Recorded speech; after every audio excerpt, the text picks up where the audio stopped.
WK9BF Rochester. The sports leader. 95.7 FM and AM 950. The Fan. Rochester. An Odyssey sports station. It's time to start the show and talk about the sports we saw. Inside jokes and takes from Danger and Battaglia. Bills and the Sabres and the Amherst. Who gave a microphone to these jerks? Welcome to the sports bar, that's where you are. Welcome to the sports bar, that's where you are. Welcome to the sports bar, that's where you are. With Danger and Battaglia. A very good afternoon to you as we welcome you on into Rochester's only local sports talk show. You found the sports bar. It's Danger and Battaglia. Glad you're with us and listening along in 95.7 FM, AM 950, the free-to-download Odyssey app. We're on your smart device when you can ask it to play 95.7 The Fan. Our YouTube channel is up, and we are streaming live. YouTube is where you go for the live stream. The Fan Rochester, our channel there. Like, subscribe, tell a friend, share it with a friend.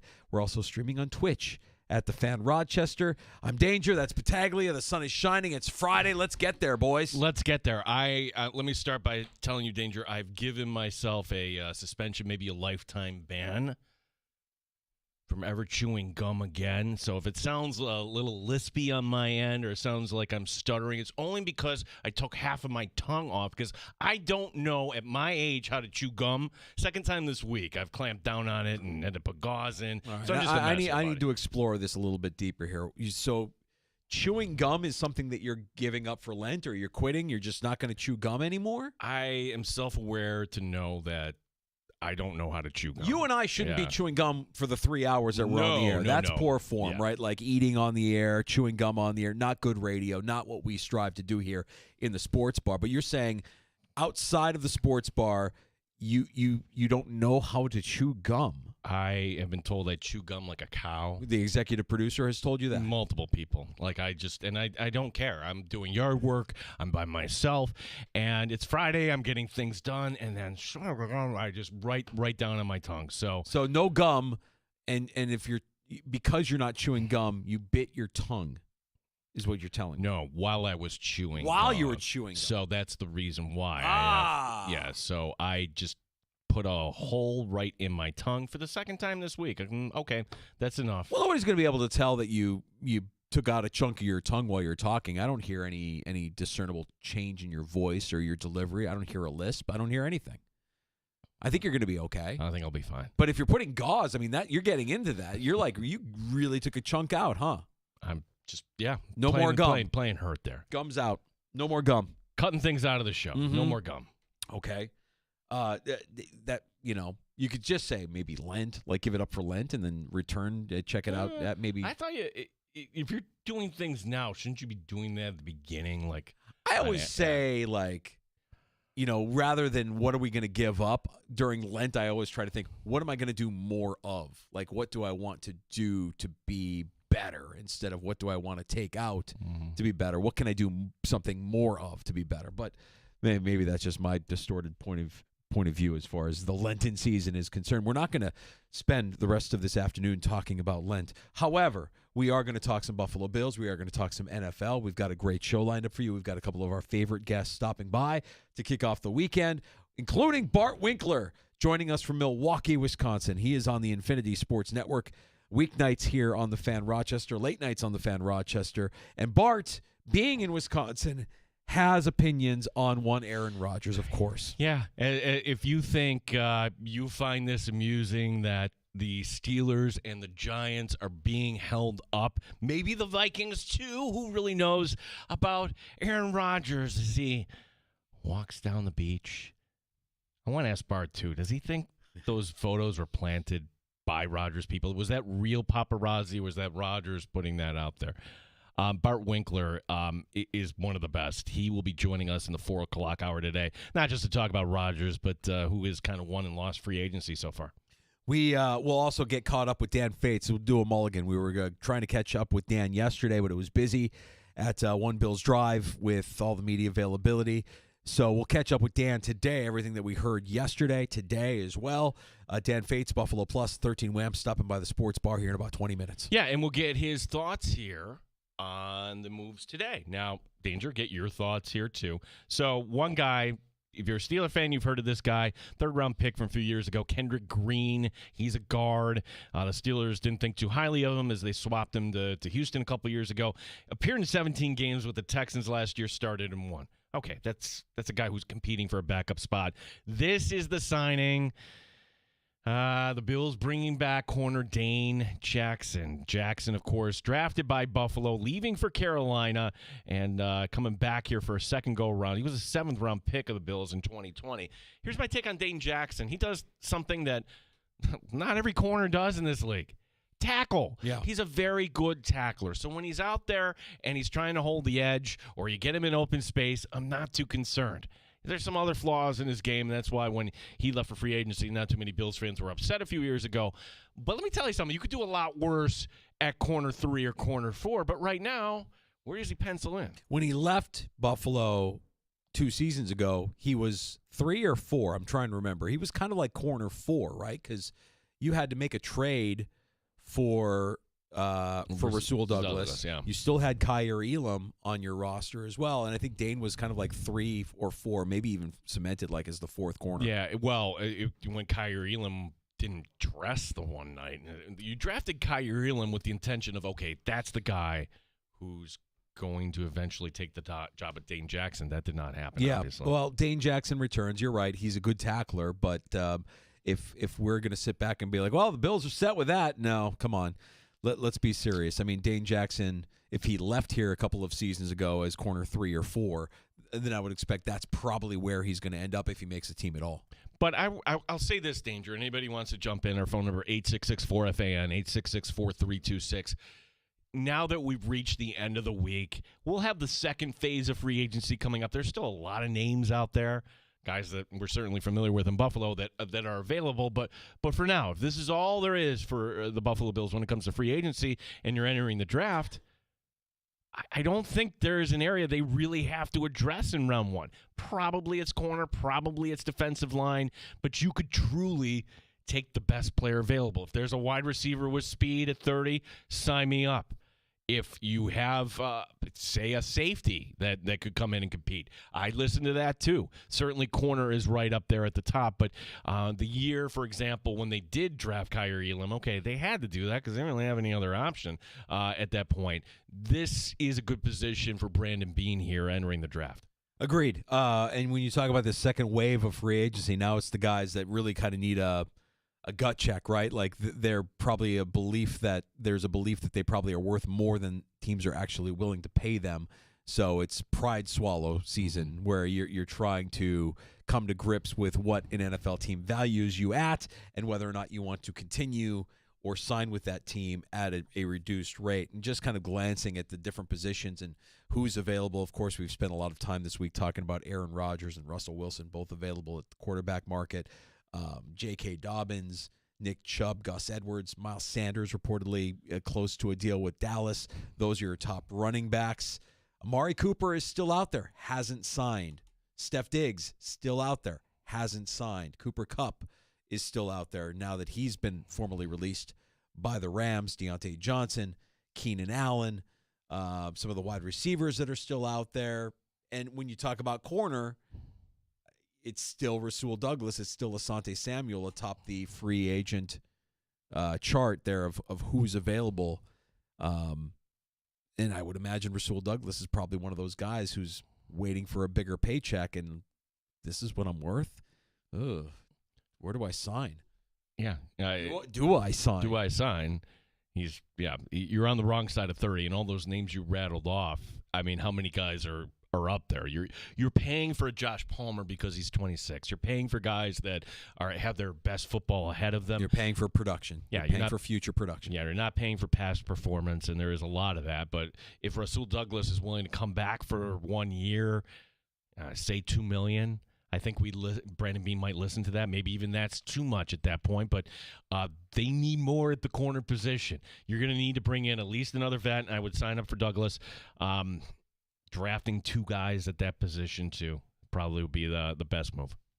Another signing for the Buffalo Bills, and this is a name, if you play fantasy football, you're probably familiar with this name because it was a story of unfulfilled promises. We were told Laviska Shenault was going to be this amazing kind of dual threat Swiss Army knife on an offense, similar to what Deebo Samuel was early in his career in San Francisco, and it never really panned out for him with Jacksonville. He played 1 game for the Chargers. He played 11 games for the Seahawks last season. He's coming to Buffalo. Yeah, and is this somebody that will be wide receiver 5, or is this just what we saw last year with Quentin Cephas and Chase Claypool? We forget MVS was here. I would think Shenault, though, would be considered as somebody who could return punts. I mean, maybe he's considered kicks. I mean, maybe you're considering him with Codrington as somebody that can be a specialist. Yeah. You know, I think that is still part of his game as well. And, yeah, let's face it, you need to get to 90 guys. So let's get the best 90 guys that we can at Fisher and let it play out from there. Nothing's guaranteed for Laviska Shenault and the Buffalo Bills, given that he's kind of jumped around a little bit since leaving Jacksonville. But there was a promise early in his career that he would be more than what he's shown to be up to this point. I'm rooting for Laviska Shenault to make this roster because it was one of those stories like, oh, that's right, he's the guy. This is a few years ago when he came to the league. Ty Dunn, who we've had on the show, tried to get Ty on today. He was very nice. He's just got other things going on because I want to give him the credit for bringing the story to light. And, you know, the next time if you're driving home and, oh, gosh, guy on the side of the road, I got to merge over, click, click, click, click. Think about this the next time you have to do that. Laviska Shenault, he's with his brother and his sister and his parents in, just driving somewhere. This is down in Florida, and they get a flat, pulling over to the side of the road. Great. His father gets out of the car. Mom and the 3 kids watch a car launch his father 50 yards into the air. Does not make it. So imagine you're 10 years old, losing your father, but seeing it right before your eyes, that tragedy. And, basically the way Dunn kind of lays it out was, okay, well, this is somebody that has just kind of channeled some of that hurt into other areas, football being right at the top of it. Mm-hmm. Well, we'll pull for a guy like that for sure, and he'll be an interesting player to watch when we do officially get to training camp later here in the summertime. So there you go, a couple new signings for the Bills, including a familiar name in Dane Jackson, and a name that's familiar to you if you're a fantasy football player in Laviska Shenault, who could potentially find himself maybe as a specialist or maybe something as high as a wide receiver 5. We'll see how he shows up and how he competes. He might be this year's KJ Hamler, right? Like last year, I felt we were pulling for a guy like KJ Hamler because he had a story of mental health issues, right? Like he went through some dark stuff after he was drafted and just trying to get back on the field. And when we talked to him last year at camp, Hamler came off as a guy who's kind of rehabbed his mental health a little bit, and he's in a better place and good with where he is at. Now, he's been a practice squad guy, and he'll probably remain a practice squad guy. Who knows? Maybe Laviska Shenault ends up a practice squad guy, but it's another name that you can follow along with through the course of the offseason and preseason here and see what happens and root for them to find a spot on this roster. Yeah, so I'm not sure if that's all the news we're going to get. The Bills are going to bring out some of these players today at 2:30, maybe Dane Jackson if we get some audio there. Just like yesterday, just kind of meeting the Bills media after they come in and take their physical, sign their contract officially, pose for the nice photo. That's today. So you mentioned Kendrick Green signing the 1-year deal with the Bills as well. There was a couple of other, I guess, moves of note. The biggest one to me was that Kareem Hunt is going to return again to Kansas City and be a part of that backfield again on a 1-year, $1.5 million deal. We're at that point of free agency. The 1-year, $1.5 million deals are being dished out. This is the fun part of free agency where you try to see who's still out there. And again, like the guys that are out there in free agency are probably grappling with and considering whether or not they can play this season on a contract that is less than what they believe they are worth. Well, today, this is hilarious. It was Myles Garrett coming back, and you can't say meeting the Browns meeting, and knows him very well, his decisions, and this is the exact quote. Garrett, I think the fans will see in my heart I'm in the right place. It's never been about money. It's always been about winning. Yeah, okay. That's not a fake quote from The Onion. Yeah. It's what? Yeah. Okay. It's never been about money. It's always been about winning. Did they make you the GM too? What? What changed? Yeah, that's good. That is rich. Yeah, that's good. Is anybody buying what he's selling? There's also a report that Myles Garrett is somebody who frequently shows up late, who skips mandatory team events, that Myles Garrett has basically his own set of rules within the Browns organization. This is a report that The Athletic is putting out. So it's like whenever these get put out, I'm like, all right, where's that coming from? Who's putting that out, and why are they putting that out? They're putting it out at a time when Garrett just signed this lucrative deal with Cleveland. That's not that's somebody that's bitter in that organization. Like, let me tell you what's really going on. Right. Let me tell you what's really going on. This is when the Bills were at peak dysfunction, when you had all these leaks, and he's probably not the only player on the only team. You mean to tell me that every Buffalo Bill is right there on time? No, I'm probably... Well, we know that they're not, because when they're not, they're disciplined for it. Keon Coleman, right? I mean, like, that's... But you didn't know until, hey, it's game time. Why isn't he out there? Okay, well, let's explain it to you. That's right. Yeah, you're not disciplining Myles Garrett. You can't, but... That's a problem if you're a Browns fan, not from the sense that he's doing this. That's not good either, but the fact you got somebody leaking that stuff. Yeah, not great for the Browns, but such is life as a Cleveland Browns fan, I suppose. Have they signed Russell Wilson yet? That's what I'm just waiting for. We need that to happen. Russell Wilson to the Browns. Let's go. Let's make that a reality. Do it. You want this. You need this. 2 ex-Steelers quarterbacking the Cleveland Browns in 2025. Yeah. Yes. I want that, and I want Aaron Rodgers making his decision at 4 p.m. on draft day. No, wrong. Hey, the Tennessee Titans are on. Before we get to that, we have the announcement. Aaron Rodgers will be playing next year. We go to Hermosa Beach. Yeah. We're Aaron Rodgers. He's wrapped in a blanket. Looks like he's homeless, but he's there, and he's got a decision. Yeah, that would be par for the course. Rodgers just milking it, and shame on us. We fall for it every time. Shame on the Giants and Steelers, and I guess the Vikings to a lesser degree, if they're indeed involved in trying to negotiate a deal with this guy, this friggin' guy.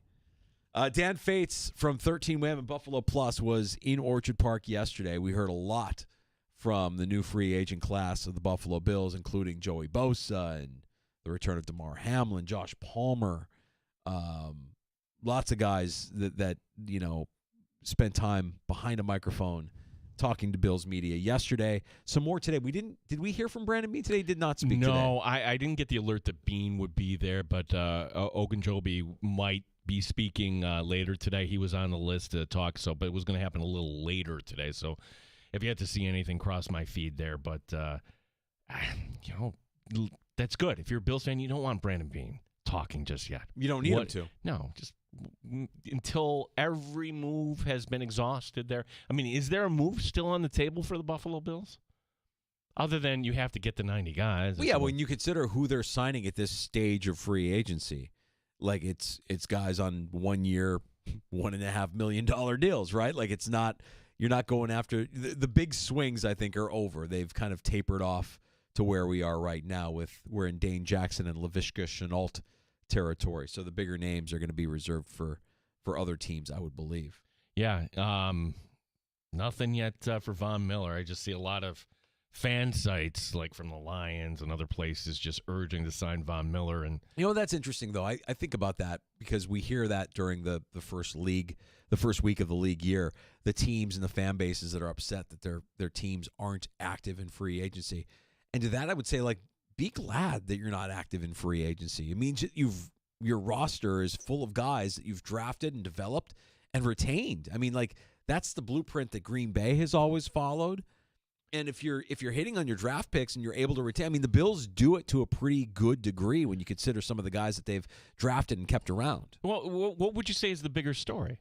Like, if I had to say, okay, here's bucket A, you sign Joey Bosa and add everything else up, or, hey, nothing really walked out the door, and next year you're already planning for free agency in 2026 by taking guys off the board. What's the bigger story? To me, it's the latter. It's keeping your own talent. Okay, you lost Matt Collins. Okay, yeah, you like Matt Collins, but it's not going to help your compensatory right. draft pick formula, but it does speak to your roster being pretty stout. And, let's use the Lions as an example, because I know that a lot of Lions fans are like, what are we doing? Why aren't we moving? What do we got going? You don't need to. You guys are good. Your offensive line is one of the best, if not the best in the league. You've got pretty much everything you need. You've drafted well, you've developed well, and you've retained where you needed to retain. This is not an area where you need to go spending crazy money to try and get better. I think, teams like the Lions, if you're a fan of the Lions, take solace in that. The fact that your team is good.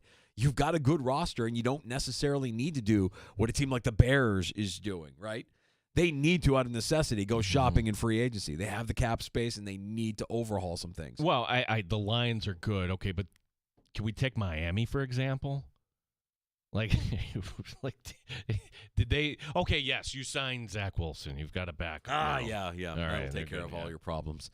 So Dan Fates, 13-win Buffalo Plus. We'll talk about the Bills and free agency, everything that we learned from yesterday's media availability at One Bills Drive. You can pull up a stool and join us this afternoon on the Good Smoke Barbecue and Pub Wingman line. It's 866-4FAN, 866-4326. Award-winning barbecue from Good Smoke Barbecue and Pub, 135 West Commercial Street, East Rochester. GoodSmokeBBQ.com.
950 The Fan, Rochester. Sick of your smart speaker giving you weather updates instead of game scores? Tell it to play 95.7 The Fan and watch your device shift from meteorologist to sports guru. The Fan Rochester Sports Update. Couple more signings for the Buffalo Bills today. One familiar name is back, Dane Jackson, the corner, originally a 2020 7th-round pick. Jackson signing a one-year deal. Kendrick Green is a guard, drafted by Pittsburgh last year, played with the Texans. We'll get the thoughts of Dan Bates, 13 Wham and Buffalo Plus. Dan joins us next year in the Sports Bar. Hockey tonight downtown. Providence is the opponent against the Amherst. Head coach Mike Leone. The games are different at this time of the year, and you got to have a will and inner drive to want to play a hard game. The level of physicality's up, the desperation's up, and the games are a lot tighter. You know, records go away at this point of the year. Points are really important. We got to make sure that we respond the right way after Wednesday night's game. Coverage begins at 7. St. John Fisher lacrosse tomorrow at 1. Gene Battaglia and the sports leader, The Fan Rochester. Neat or on the rocks? It's the Sports Bar with Danger and Battaglia on the Sports Leader, 95.7 FM and AM 950 The Fan, Rochester.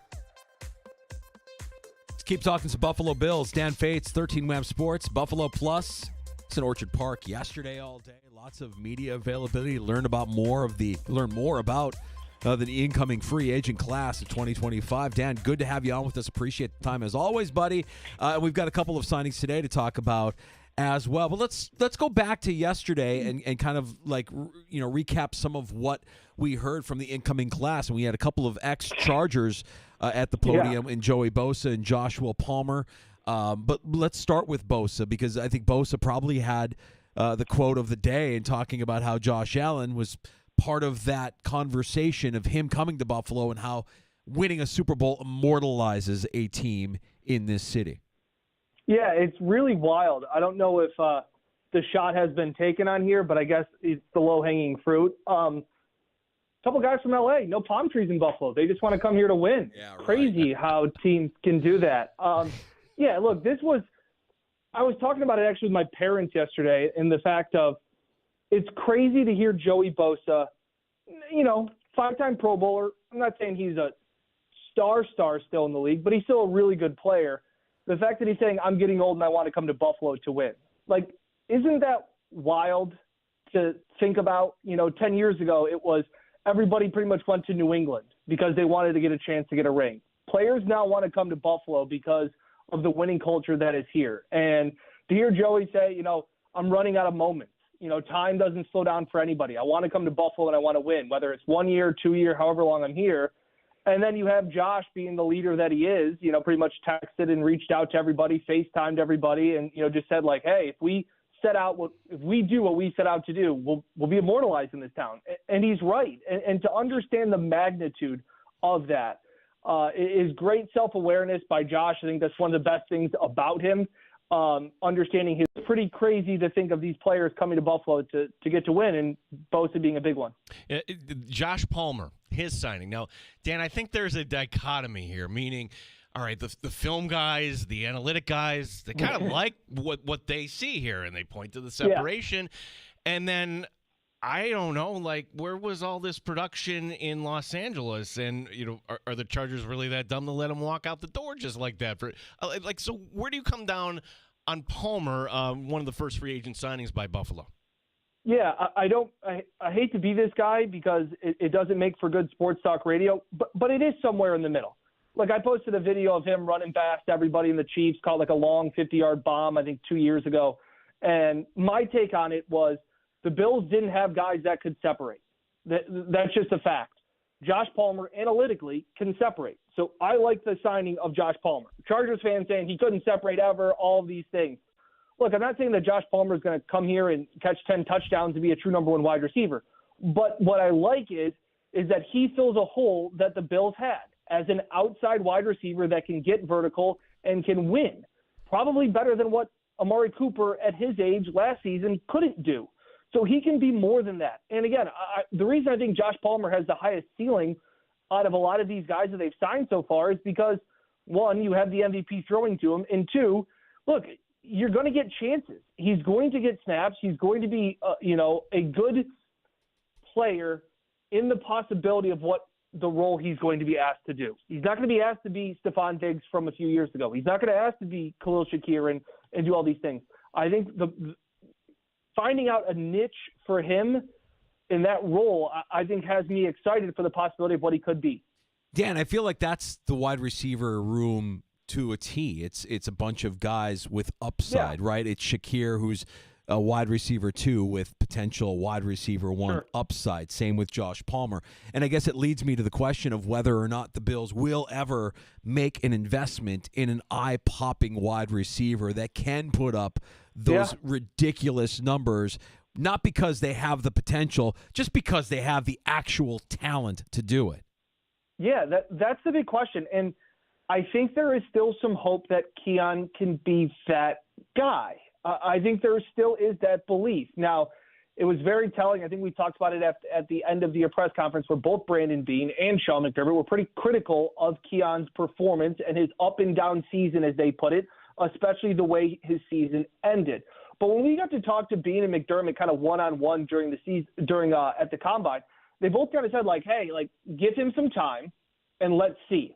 And I talked to other guys like Chris Sims and other guys at the Combine. This is a big transition from year 1 to year 2. And he talks about, and Sean mentioned it too, about other guys, not only just Keon, but a guy like Cole Bishop, who they said, we all sit here and go, well, this guy's going to be a starter next year, right? Well, Cole Bishop's going to be a starter. Keon's going to be a starter. And they were all like, we'll see. Maybe that's the hope, but you never really know. But we'll know soon, as they said, as soon as they walk in the door, for OTAs. And when they come back for training camp, we'll know. So I think there is that belief that Keon can be that difference maker, that can have an, let's say, 80-catch, 1,100-yard season. There is still that possibility. Do I think that they're going to invest in it? I would love them to invest in it in the draft. They have other needs to fill, and Josh has proven last year that he can kind of put it together with misfit characters and a mishmash deck of cards to still play a hell of a game. So I think they're happy with what they have now and the philosophy of last year. And, it was sad to kind of see Mac Hollins go because I thought he was another guy that kind of fit the gel and stirred the drink a little bit in that room. But I don't see them, making any big splash. The DK thing we talked about. But we'll see if there's something that they still have to do in the draft. Yeah, Dan, now that we have reached, I think we can say, the first phase of free agency, and we'll certainly have more moves, did the Bills address all their needs? Are you heading into the draft now with kind of a clear mind, knowing that there are some positions that certainly are thinner than others, but your thoughts here on addressing what you needed to here in this period?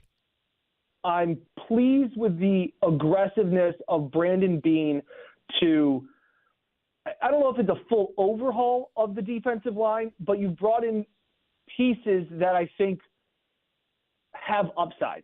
Michael Hoyt, Obenajay from Pittsburgh, and then obviously with Joey Bosa kind of replaces Von Miller. So I think that you have done enough there, but what I like is none of the signings they have made have prevented any of their decisions going into the draft. Just because they signed Josh Palmer doesn't mean that they're not going to think about drafting a wide receiver. Right. Just because they signed Joey Bosa doesn't impede them from going out. Even Greg Rousseau doesn't mean they don't go out and draft an edge rusher high in the draft. So, I still feel like it's wide open, and especially in those top 2 days of the draft with having 2 second-round picks and the late first-round pick, I still think there's a lot of flexibility. I know people groan at the thought of bringing back Damar Hamlin. I still think at some point they're going to need to address another safety. Now, they brought in guys, which is great, and competition's awesome. But I'm with danger in the sense of they haven't prevented themselves from trying to get any high-end guys that we say, well, you can't go and get this position, can't go and get a safety. Sure they can. You hope Cole Bishop's the guy, but you also have to be prepared. You can go get a wide receiver. You can go get another Keon-esque guy. Go get another big physical wide receiver. Because if Keon doesn't work, you got to be ready to pivot. So I still think there's a need at corner. Signing Dane Jackson doesn't prevent anything. bringing back DeMar Hamlin doesn't prevent them from doing anything. So I still think that they're still wide open, and that kind of not a glaring hole, but they're still wide open heading into the draft. You mentioned the Dane Jackson signing, which to me wasn't very surprising at all. What was surprising was that the Bills were able to get something in return of Kaiir Elam, and all of this is to say, when you look at that position group at corner, it's Benford. And I mean, this is a need, and this is something that they're going to have to address here, no doubt, in the draft. Yeah, Jamarcus Ingram is an interesting guy for me because he's a guy that I thought flashed at training camp last year, and then he was so valuable. I think on special teams, which is a weird thing to say because it was almost like he was more valuable on special teams that you didn't want to use him up, kind of on defense because Kaiir got some more snaps, but Kaiir was inactive more. So that's an interesting kind of situation that I'm monitoring because Ingram showed flashes of being a big, long, physical corner, which is kind of what they want. But I don't know if they see him as, hey, we're going to go with him as a starter or, Dane as a fallback plan. So the corner market, I think Rasul, would like to come back, but I think Rasul is also going to sit there and say, who are you guys taking in the draft? Like, I'm not coming back unless I'm going to be kind of guaranteed a starting corner spot. So that may be one that plays out for a little bit. Of course, as I say this, by the time this gets up on social, Rasul could sign somewhere else, the way that free agency has worked. But they need guys. So I remember sitting there yesterday in the media room going, Matt Beauvais from WKBW in Buffalo, we said, what are the odds that Dane Jackson's back? And we both kind of laughed and said minus 120. And everybody's like, oh, no, I don't know. I go, you can do worse than Dane Jackson. It's the same thing I tell people about DeMar Hamlin. And I do not understand it. And I don't mean to get on the soapbox here for a second, but the re-signing of DeMar Hamlin, why people are upset, I will not understand. This isn't a charity case signing. Those don't exist in the NFL. DeMar Hamlin has played enough football and has been good enough to play. And if DeMar Hamlin starts next year at safety, that is more of an indictment on Cole Bishop and Derek Forrest and those guys more than it is a knock on DeMar Hamlin. So I see some of these things and I go, you can do worse at your third safety than DeMar Hamlin. You can do worse than your third or fourth corner than Dane Jackson. And if it's not those guys, it's going to be somebody on the same talent level. Like, you're not signing somebody and going, oh, wow, this guy's going to be a stud as the third corner. So a lot of these signings, especially in free agency, we look there and say, your team got a steal or the team you don't like got fleeced on this deal. And there's usually somewhere in between, guys. And you need depth. You need camp bodies. I can't tell you anything about the guards that they signed today. I'm sorry, I have no insight. But sure, give them a chance. Let's see what it is. Dan Fates, Buffalo Plus 13 Wham joining us. Also this week, Dan, the Bills for once, compensatory formula works in their favor. Here you go, a couple extra fifth-round picks, and then you did that pick swap there with Dallas this year, and you total all up. That's 10 picks. I would say this, the odds that all 10 guys, if you stayed right there, making the 53, pretty slim. I think that's fair to say. Are the arrows, would you be in favor here, knowing that, of a trade up? Yeah, I'm always in favor of trading up and getting your guy. From my preliminary research, there doesn't seem to be the high-end talent at times in this draft to make a big move up. Again, if you like your guy, your wide receiver, something like that, I'm with you. I don't think you're drafting 10 players that are going to make the roster. I know I can't say what Les Snead has done with the Rams, but I'm a fan of doing that to the picks and getting players. So I'm on. Wait, can you say that on Buffalo Plus? Yes, I can. Yeah, really? yeah. We're all good at Buffalo Plus. Oh, we can get a little PG or PG-13 for you. Because as I've said before, everybody loves picks until they're players because some picks turn out to be Kaiir Elam, and it's just a fact. So everybody will sit there on draft night too, and Bill sign this guy, or on Saturday of the draft, and go, man, this guy, look at this highlight of this guy, wow. And I'll go, okay, we'll see. And so I would love to package a couple picks to still go and get maybe a better wide receiver. Again, I don't know what else. Things have kind of seemed to calm down, but I'd still like to have proven players that have been on teams sometimes more than taking chances and saying, hey, this fifth rounder could be great. And he might. But the odds are they're not. So I guess that's where I am sometimes, where I always like to say everybody loves picks until they're players. Well, and by the way, you need to give the proper prefix when you're describing Kyrie Elam. That's former first-round pick. Yes. Kyrie Elam, Dan. Say it in the Jerry Jones former first round, baby. Yeah. There is another signing for the Buffalo Bills today, and if you're a fantasy football player, this is a guy that I think came with a lot of promise when he was drafted by the Jags. Yeah. And that's Laviska Shenault, and he's kind of bounced around a little bit after it didn't really pan out for him. Still young, still, looks like there's a career in front of him, but he hasn't really stuck with a team. Carolina, Seattle, the Chargers, and now the Buffalo Bills. Is this this year's version of KJ Hamler during a training camp, or do you think Shenault can actually contribute when it comes to kick returns and punt returns, give Codrington a little run for his money? Yeah, I don't mean to be the Debbie Downer here, but when that signing came out, I think my exact quote tweet was, okay. Like I just had no reaction. Like he was another guy that I liked in the draft. And I think when he went to free agency 2 years ago, I thought take a chance. Maybe Jacksonville is just such a dumpster fire. He just needs to get a new scenery. But now he's bounced around on teams that necessarily weren't loaded at wide receiver and still had, 5 catches last year. And I'm really high on what Codrington can do in the return game. I understand he was a rookie last year, was inactive at times because of you wanted maybe some more sure hands back there. But I think it's only a matter of time before Codrington has a punt return or a kick return for a touchdown. So I think he will be. The fact that a lot of people knew the name of Laviska Shenault, I think he will be this year's Andy Isabella at training camp, where everybody will go, wow, look at this. And he may have a preseason game where he catches a touchdown and we all kind of go, hey, you know what? But I just don't see any. Let me put it this way.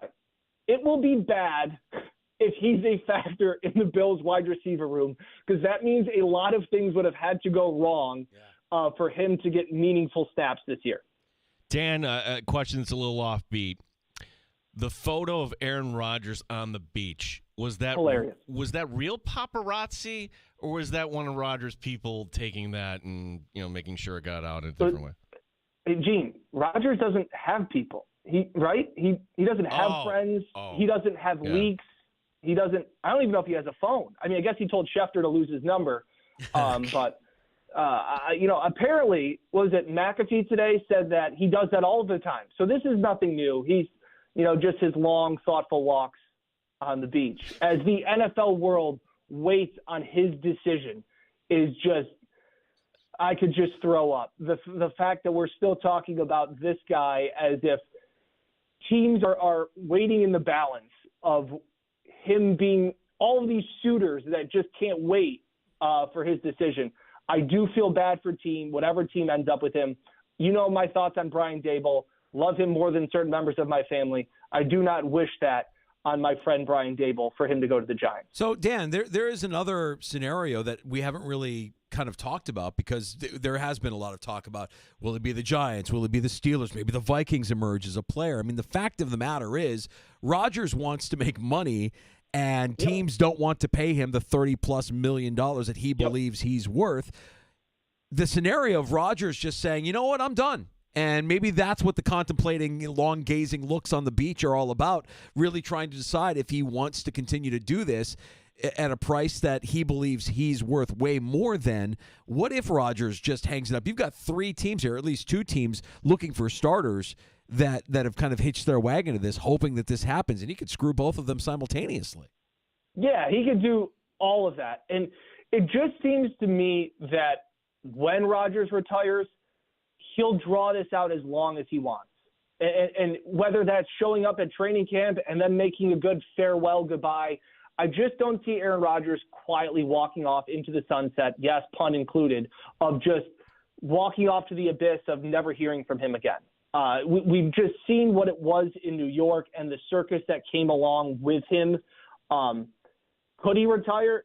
Yeah, I don't know what is his worth besides his name? and the headache that comes along with it, because the play and the performance on the field, which is what you get paid for in the NFL, what can you do for me, not what have you done, I just don't know how high it is.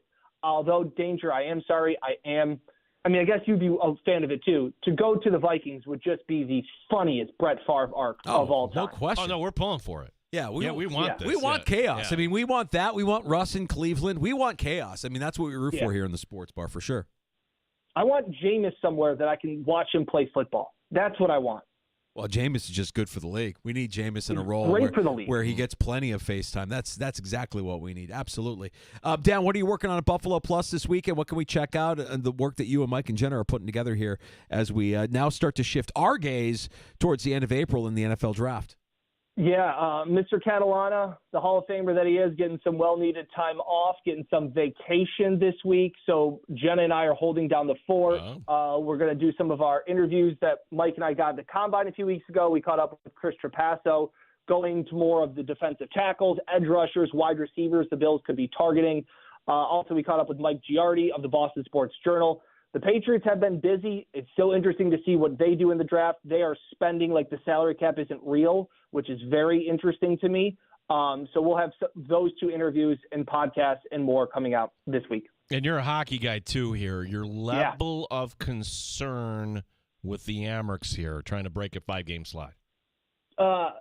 Crazy, because my level of concern is not that high, and I know we got to wrap this up, but they've lost all 5 of their games either in shootouts or by 1 goal. Yep. So not too much panic. They lost Isak Rosén and Josh Dunn, who had to go up to the Sabres because they were hit with the stomach bug. The Amerks were also hit with the stomach bug. Leone's missed one of those last few games. Zach Metz has missed games. They were pretty depleted these last 5 games. They have a game tonight against Providence. I expect to see a desperate team. Then they're actually going to take 3 days off, the coach said. So that'll be nice for them to kind of regroup. Games get tougher this time of the year. Experienced team, young rookie head coach. Excited to see how they respond because this is still a really, really talented hockey team down here in Rochester. Have a great weekend, Dan. Thanks for the time as always. Appreciate it, guys. You got it. There's Dan Fates, 13 Wham, and Buffalo Plus. You can check out his work. Yeah, that's right. I ran into Catalan. I ran into the Icon on Sunday night, and it was his last night in town before he went south of the border for a little vacation, a little well-needed time off, work on the tan, come back fresh and ready to go. Aren't you proud of me? I am proud of you. Thank you. I am. We're talking Bills, and you mentioned the Amerks. That's good. I thought you were going to mention something about the Mets or the Braves, but you kept it local. You kept it focused. We talked Amerks, and we didn't get into any jabs over the NL East. We could still do that. Like opening day is the less baseball than 2 weeks. season. Yeah, less than 2 weeks away. It's still March. There's a lot. It's a long season. By the way, we'll have that Amerk game tonight against Providence. That should be a big crowd. Irish night. Boy, for everybody, every bar owner downtown, it was at Moe's yesterday, they are fired up. This weather forecast with the parade tomorrow, everything. And it kind of kicks off tonight with Providence being the opponent.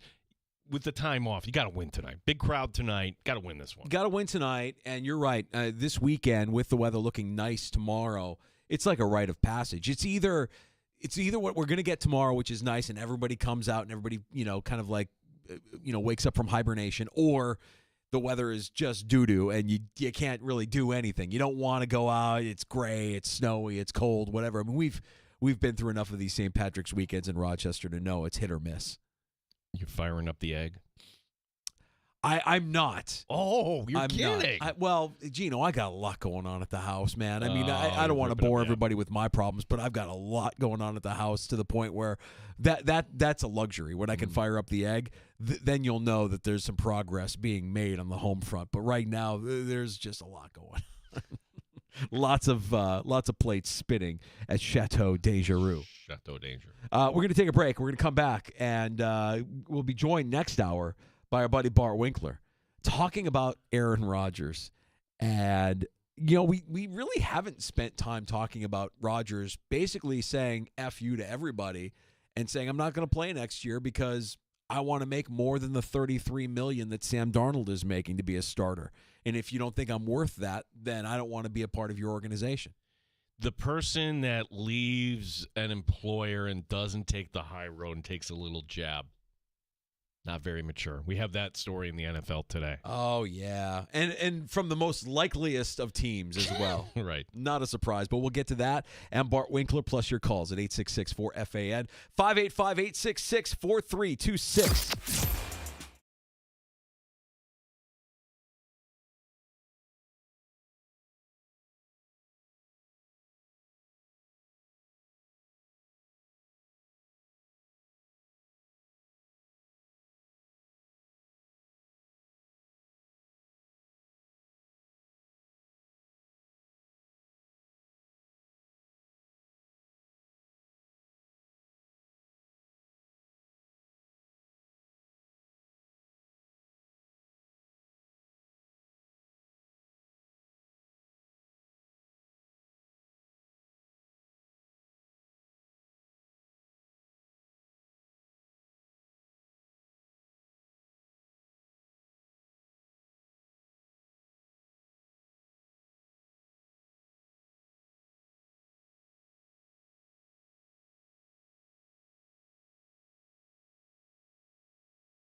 Wake up through the Odyssey app and make your mornings as thrilling as a game-winning touchdown. WROC AM, WBEE HD2 Rochester, and streaming online and in the Odyssey app at The Fan Rochester, the sports leader, 95.7 FM and AM 950, The Fan Rochester, an Odyssey sports station.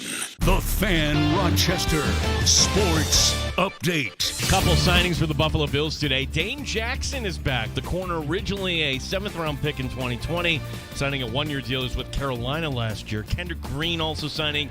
Green, a 3rd-round pick of Pittsburgh. He was with the Texans last season.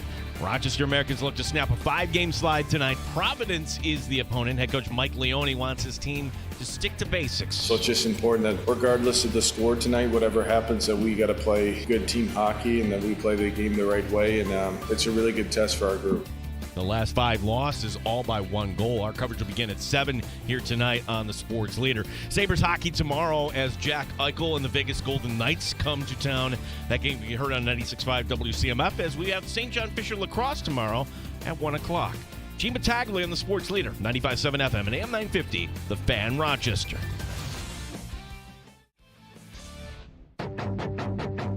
The Sports Bar with Danger and Battaglia. Today is Friday. Pie. I want pie. War Pie Day being every day. So your review on the blood moon. Lunar eclipse. I'm getting old and I'm ready to win. And I think this team is primed to do that. I'm blessed enough to play with Josh Allen, so I'm excited to get to work. You can imagine the excitement to see what it's going to be like to play with Josh and to play with this team and his organization. The Bills added a new receiver, Laviska Shenault. Dane Jackson is coming back to the Bills. Mike Danger. I do declare it's a great day. Gene Battaglia. If I had one overarching theme, if you had to put a grade on what the Bills did so far in free agency, to me it's a solid B. They have been active. In fact, they've been as active as anybody here. Not a big budget, let's be honest. So I think the Bills did quite well for themselves this free agency. 95.7 FM and AM 950 The Fan, Rochester. Brandon Beane is going to talk here in a little bit, so I guess he is stepping out here for a few minutes. So if he says anything of interest, we'll kind of bullet point it for you. As coming up later this hour, we'll have our buddy from the Infinity Sports Network, Bart Winkler, as he's a big Aaron Rodgers fan. Mm-hmm. Yeah, we'll get some Aaron Rodgers talk from him. I forgot today was Pie Day, 314. Our buddy Brian checking in, one of our regulars. Pie. Pie's disgusting. Pie's awesome. Are you a pie or a cake guy? I mean, you have to really, pick a team, pick a side. I'm going pie. I think I'm going pie. Pie all day, every day. Cake is nothing more than a vehicle for the frosting. I mean, I don't really like cake. I love frosting. Yeah, I guess cake batter is actually better than the cake itself. Right. Yeah. Pie all day. Specific pies, probably avoiding, but most pies, fantastic. Brian, I don't know what you don't know what you're missing, pal. So on this Pie Day, we raise a slice to you. What pie are you avoiding? Any pie. I'm not a pecan guy. Uh-huh. I don't like pecan pie. I like just things from when you were a kid, when you're in your yummy phase that you maybe tried once, and you're like, nah, and then you just can't go back to it. I feel about pecan pie the way I feel about like refried beans. Can't do it. Ooh, rhubarb pie. Rhubarb pie. You're talking my language. Yeah. I'll listen to that. Yeah. All right. Let's discuss some of the dysfunction that appears to be commonplace in Dallas. No, we're not talking about Kyrie Elam getting traded. I love how reading all the Cowboy bloggers. If he did start a few games in Buffalo, they could be great value. Sure. Yeah.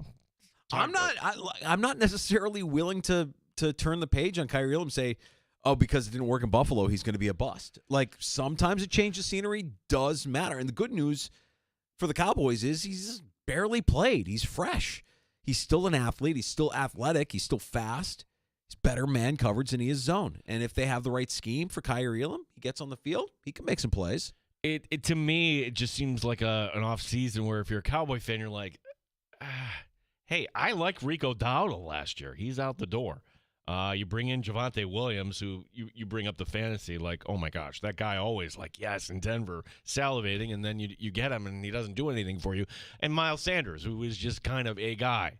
I hope they have a better plan there at running back. But this nugget, as DeMarcus Lawrence, no longer a Cowboy, longtime Cowboy, now he's up in Seattle, and apparently he went on one of these podcasts up with the Seahawks, a fan podcast. The quote here, Danger, change of scenery, like you mentioned with Kyrie Irving, change of scenery is always good, but Dallas is my home. I made my home there. My family lives there. I'm going to forever be there.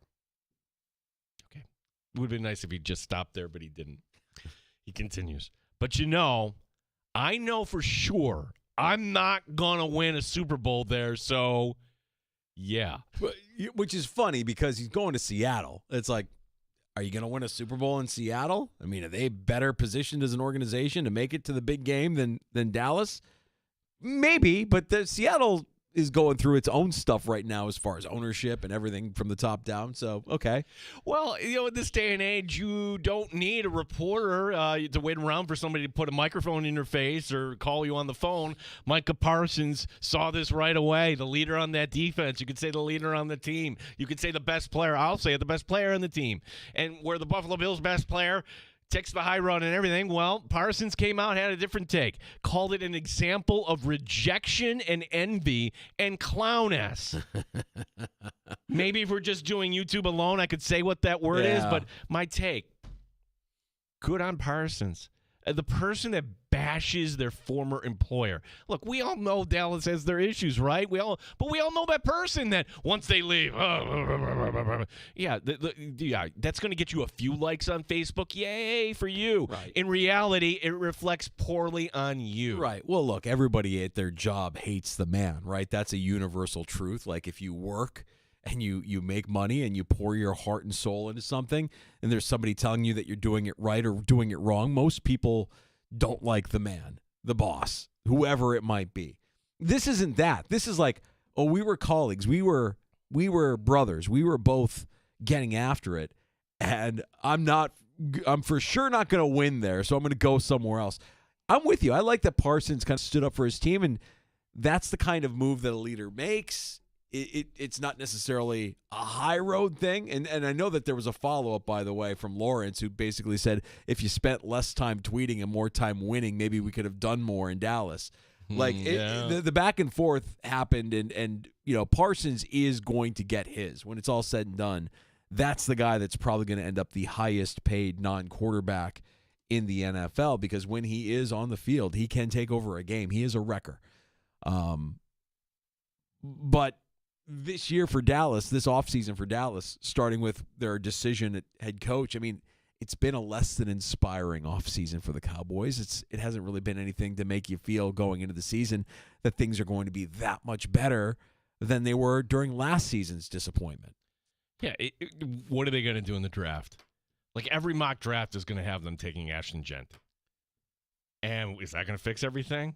Is that the best thing you could do in round one, take a running back? I'm nervous about Ashton Genty, and I'm saying this as somebody who knows that my team could very easily pick him at pick 10, the Bears. Yeah. And I'm nervous about him because while he looks the part and he put up amazing yardage and amazing stats last season, the way he looked against Penn State, which is more like a pro-style defense than any team he played all season long, in his last game of the season there in the college football playoff, makes me nervous about his ability at the next level.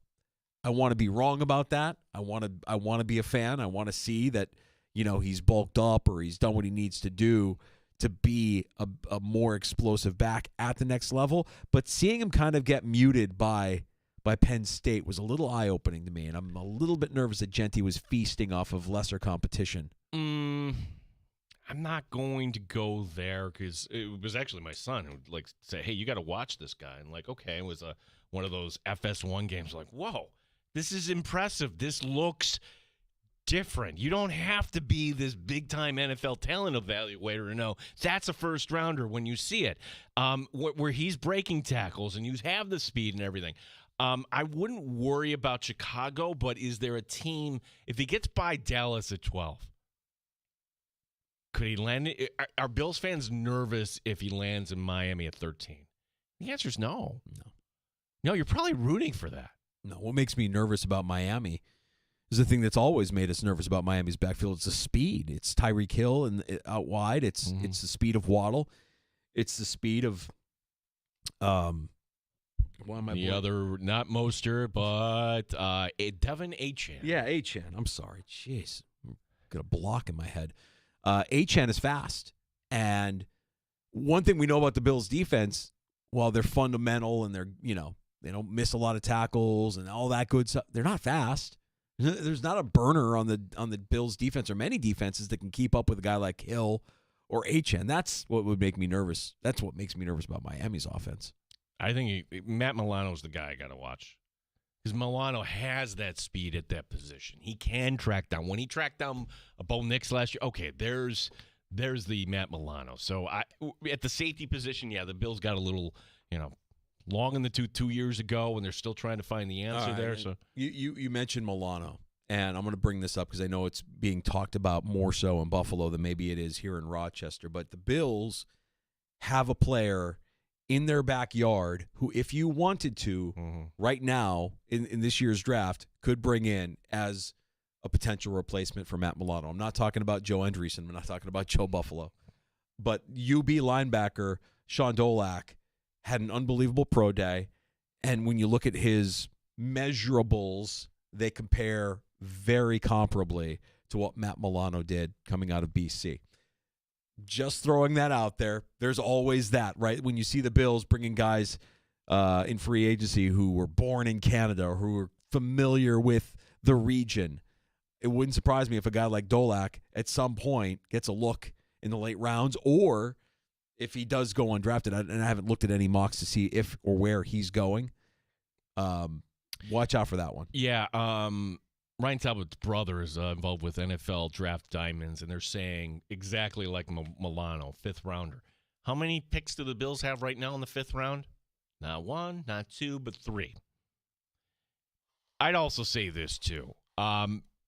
Where would you how would you go about fixing special teams? It's guys like that. Like somebody like that you could plug in, okay, this is your job. The special teams need an overhaul, and I'm not just talking about the punter and the coach and everything else. You need a lot of help there. So I would welcome that danger. I don't think you're drafting him to replace Matt Milano right away, but if you can get a good football player, fifth rounder. Yeah, and somebody who could get out there and make the most of his opportunities, like we saw with Joe Andreessen, who's, I think, cemented himself as a special teamer. Hey, you cut the Bills some slack because Andreessen, I was wrong. And I'm like, really? We're going to do this? Yeah, it felt like a publicity stunt. Yay. Right. And this guy is not a publicity stunt. He's real. Yeah, he's a real player. And is he better today than Joe Andreessen? If I'm Joe Andreessen, I'm like, yeah, I wouldn't be signing anything long-term. Right? He is. I think that's it. I mean, he is yeah. absolutely better than Joe Andreessen. So you got a UB product that if the Bills are about that, about keeping guys in the region, guys familiar with the region, that's a guy that they have to target and try to get drafted come late April here. I would put it this way, Danger. Like when the draft is done and knowing what the Bills have done here in free agency, how close on April whatever it would be could we get to be picking the 53? Just you and I and everybody else. I think it would be like how many real battles on the bubble and everything else. Assuming health for everybody, I think you're going to come in and it's going to be a very quiet camp in terms of storyline. Secondary. It's the secondary. It's all the secondary, right? Because that's where I think you have the biggest question marks. It's it's corner two, and it's the safety positions. It's who's stepping up, who's competing, who's getting on the field. Those are just right away the two that I think of right away. Wide receiver 5? Right. That's where we're going to be zero. Backup quarterback? Hey, is it White or Trubisky? Tune in tomorrow. I mean, it's not – these are first-world problems the Bills have. Yeah. No, and, man, it starts with the trenches. It starts with those offensive and defensive lines where the Bills have fortified, the offensive line continuity. They added a little bit of depth today in free agency, the guy from Houston coming in. And on the defensive line, constantly adding more pieces for that rotation. They put themselves in a good spot. Never heard of Kendrick Green. I got to be honest. It doesn't mean anything, but he's a guy that's going to be competing for a job. Well, we have heard of Laviska Shenault. He will be joining the Buffalo Bills after playing a game last season for the Chargers and 11 games for the Seahawks in the 2024 season. We also know that Dane Jackson, very familiar name to the Bills secondary, will be returning on a one-year deal after spending a season in Carolina. Jackson returning to the Buffalo Bills. So right now, Brandon Beane is speaking, this courtesy of Landon Getzenberg. Will Greenberg is now the team's strength and conditioning coach. He was previously the assistant strength coach in the performance department. Do you want to take some of Beane here? Maybe like 5 minutes or so leading up to Bart Winkler? Because see what we got. Beane is speaking. All right, so Brandon Beane at the podium now. Let's take you live to Orchard Park. What Hoyt and Ogunjobi bring to the table. Yeah, both of those guys. So Hoyt is a guy that was a year ago was a restricted free agent. He got the second-round tender. He was a guy we were tracking to see what the Rams did.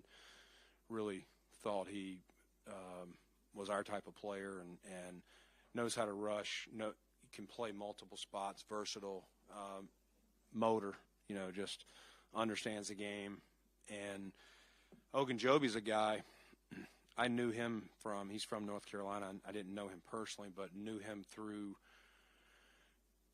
when I was with the Panthers, he was playing at Charlotte, and he actually went to Ragsdale High where my cousin taught and went. So he's a guy I knew who he was in high school just to be as good as he was there. So guy we've tracked. We've actually followed him before, but either couldn't financially make it work or whatever. And I think he's a guy that, we look at as can provide some interior depth rush.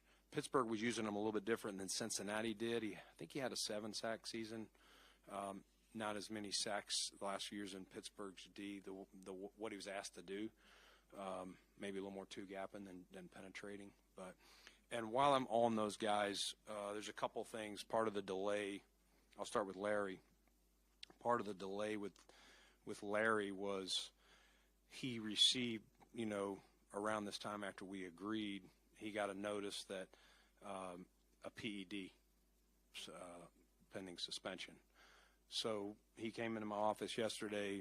We did not know it when we agreed the other night. So had a conversation, and I give him credit because it's early in the process. The league doesn't even know about it the way that it's done by an independent group.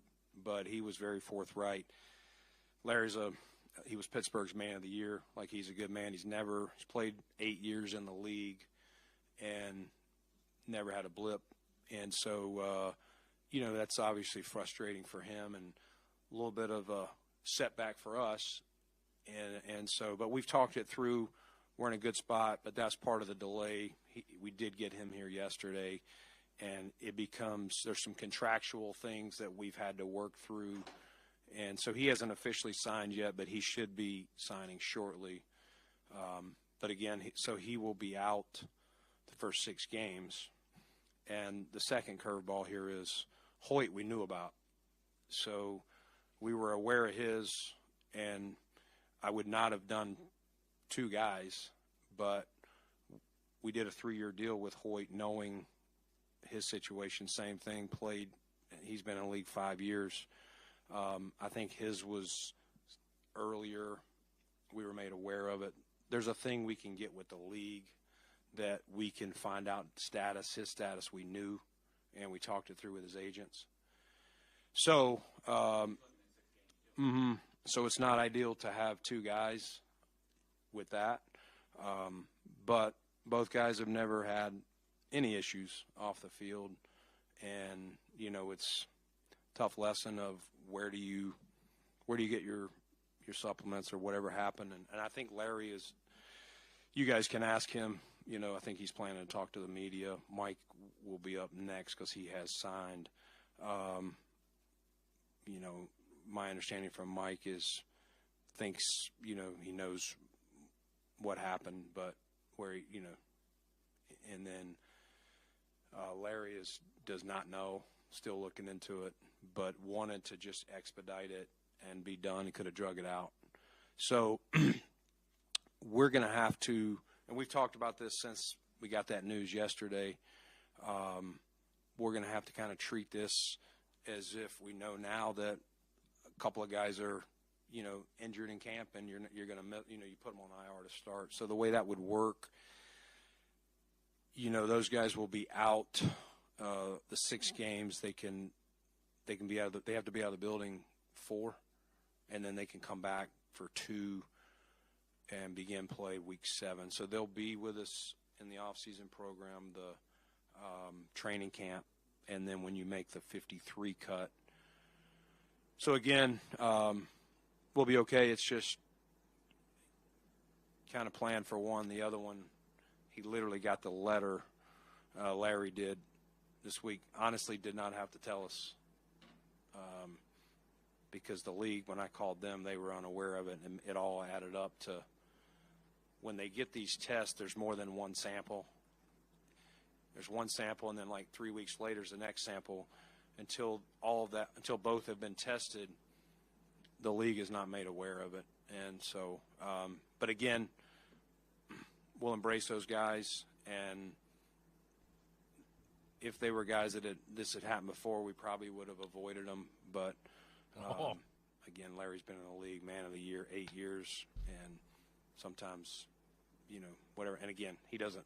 You can ask him, but my understanding is he is not knowing, what exactly occurred, and so we'll see. There's Brandon Beane. I'm kind of glad we went to Brandon Beane there, learn a little bit about a couple of the free agent signings that won't be available to the Buffalo Bills at the start of the season, dealing with PED suspensions. So Larry Ogunjobi and Michael Hoyt facing 6-game suspensions. So what Beane just said, Hoyt, they knew this was coming. Hoyt, the agent, disclosing this, which I would just say, okay, that to me, okay, you made that decision, but now Ogunjobi, and they're both defensive linemen. Does this change your opinion on what the Buffalo Bills have accomplished so far? Because, yeah, you brought in Joey Bosa, but now until mid-October, are these two guys not available? Yeah. Wow. You can tell Beane by the tone of his voice, by the way. He's not happy to share that with you. Yeah, he's fallen on the sword a little bit there. That's one that doesn't look great for Brandon Beane. Wow. Not knowing about the Ogunjobi suspension that's a tough one. That's a tough one. Knowing that you had Hoyt first, right? Knowing he was suspended, but then going back to the well, getting another defensive tackle, only to find out, oh boy. And mentioning also that Ogunjobi hasn't signed yet. There's some contractual things that they have to work through here because of the suspension. Do you have to sign him?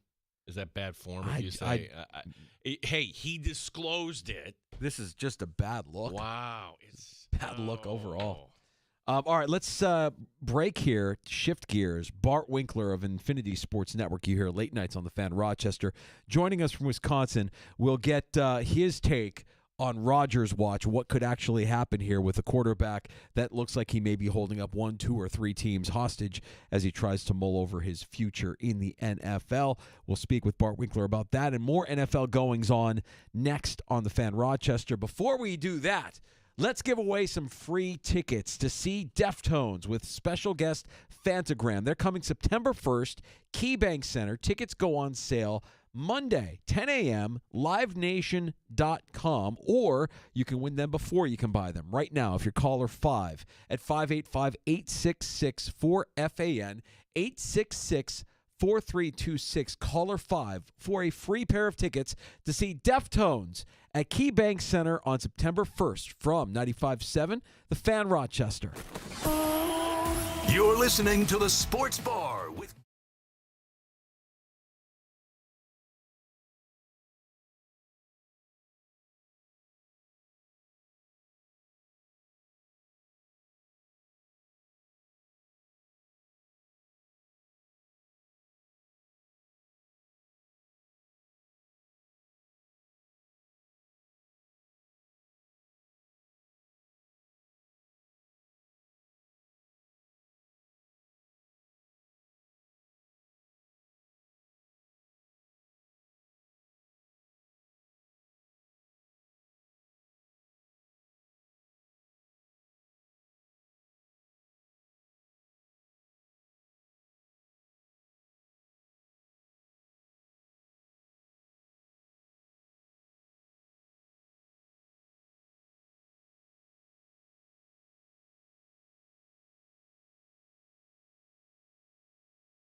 Sports Update. As just heard here on The Fan, Buffalo Bills general manager Brandon Beane disclosing the fact that both Larry Ogunjobi and Michael Hoyt, two new free agent signings, both are facing 6-game suspensions for PEDs. Ogunjobi, by the way, has yet to officially sign with the Bills. The Bills signing a couple other players today. Dane Jackson is back.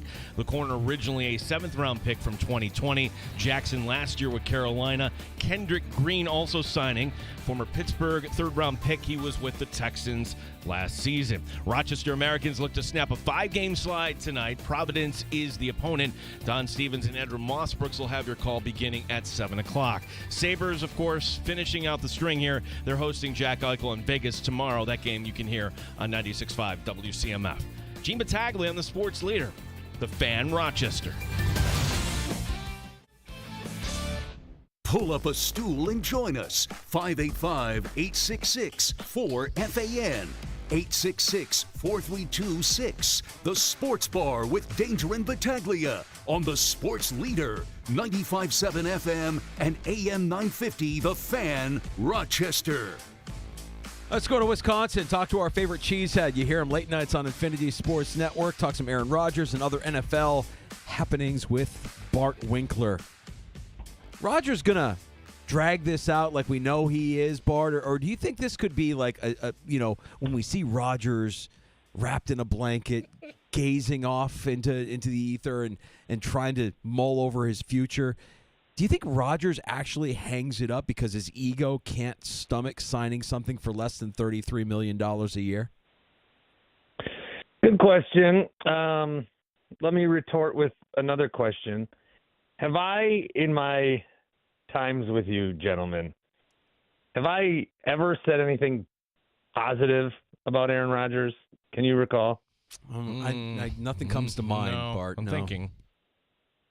In fact, do I talk, and when I talk, is there like, oh, not only does this guy not like him, there might be like a deep obsession with hating this quarterback. Is that more? It's why we brought you on today, really. I mean, we want chaos. Yeah, so imagine my surprise when I see everybody react to Aaron Rodgers being unsigned, 2 days after the start of the league year, and I feel like people are going a little too hard on Aaron Rodgers. Imagine how I feel about that. I think, first of all, why are people surprised that there's been no decision? Why is Adam Schefter, the morning of free agency and the official start of the league year, going on radio hits in Milwaukee, essentially whining, comparing the end of Rodgers' career and this big decision to one of the hosts, how long it takes him to eat breakfast. Total weasel nerd behavior, first of all. Second, this is exactly what Rodgers has always done any time that he's been in a position to make a decision, but this time is different. No one is being held hostage here. He's not under contract anywhere. This is his first time as a free agent. Also, he's not that good anymore. So if the Steelers are like, oh, we're being held hostage, if the Giants are like, oh, we don't know what to do until Rodgers picks up our phone calls, how about you just live your life without him and see what happens? Because here's, I think, what Rodgers' ideal situation is, at least, again, in terms of what we know about this guy. With the two scenarios, scenario number one, he's like every other person. The league year starts, illegal tampering. Rodgers rushes to get signed somewhere. He's in New Jersey by Thursday afternoon doing press conferences, says, I can't wait to get to work. This is going to be fun. Or the other scenario is Rodgers is 41. He still would like to play, but he doesn't want to do the mini camp. He doesn't want to do the training camp. He doesn't want to go somewhere and see what happened to Kirk Cousins last year happen to him. Where's he going to go? The Giants, and then they're going to draft a quarterback? Or is he going to go Cleveland, Tennessee, and then they're going to draft a quarterback? I think that Aaron Rodgers is going to milk this, I suppose, until August.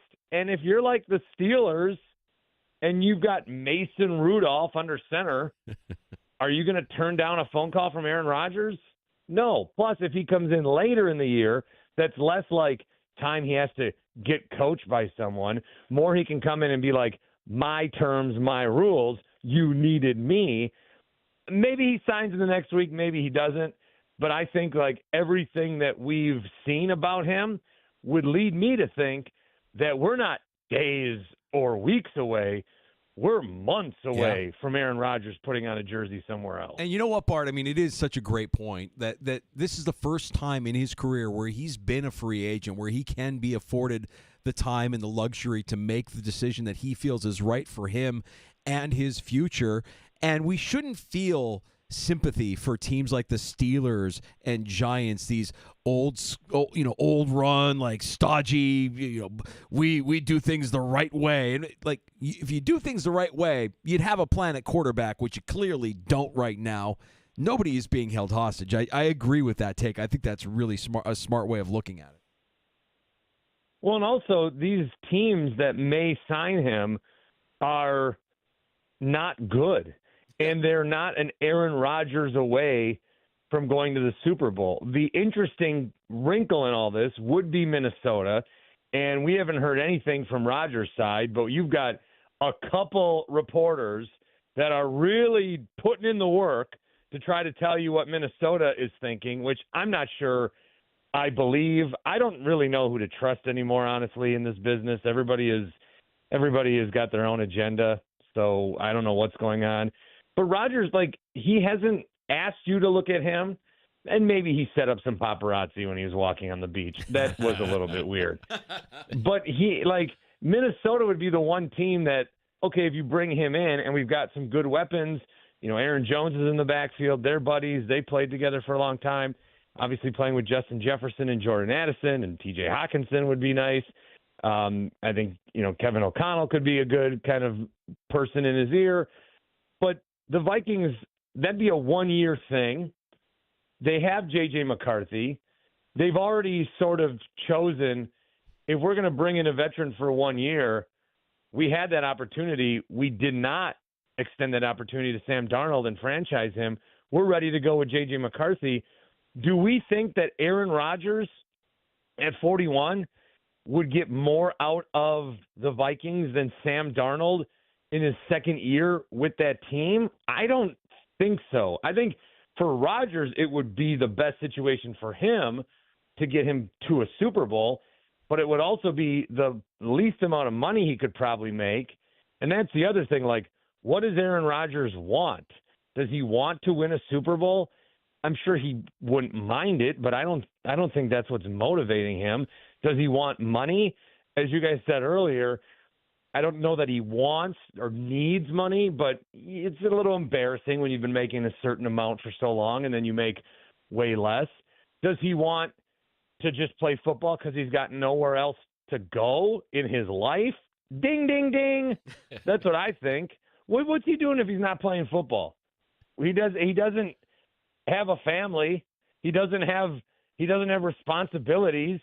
He doesn't have, like, what does he do? Just jump on different podcasts for an hour a week? Like, where else is he going to go? So ultimately, I think he's going to play, but I don't think he wants to do the same kind of off-season stuff. I mean, he didn't want to go to minicamp so bad he flew halfway across the world last year and then said, oh, I got my schedule mixed up. No, you didn't. So what does he want in this scenario, I think will help us try to figure out where he might end up. Bart Winkler, Infinity Sports Network, from Wisconsin, joining us. Bart, I'm going to draw an analogy here. I think golf, you remember the one or two good shots you made on the day, and you forget about a lot of the other things here. What are we celebrating with this quarterback? A win over the Texans last year? Like, when legitimately was the last time that Aaron Rodgers was good? Because when he was in Green Bay, I remember a Sunday night game where, hey, we've got the Lions here and we need to – he was terrible that night. Oh, and I really have ingrained that night into my head because it was the last game of the season. The playoffs were on the line. The Lions had nothing to play for. The Packers win and get in. I went to the game expecting, a celebratory night. And then the Lions, who, again, weren't what they are now, a team that's respected, a team that's good. I think they kind of use that game as a catapult to where they are now. And Rodgers played very bad in that game. And I think the last stretch of that season, he didn't play that well either, and he was a bit banged up. I wanted him to sit down. They were like 5-8, and then they won a few games against really bad teams. This was when Baker Mayfield was on the Rams. It was like his fourth day there.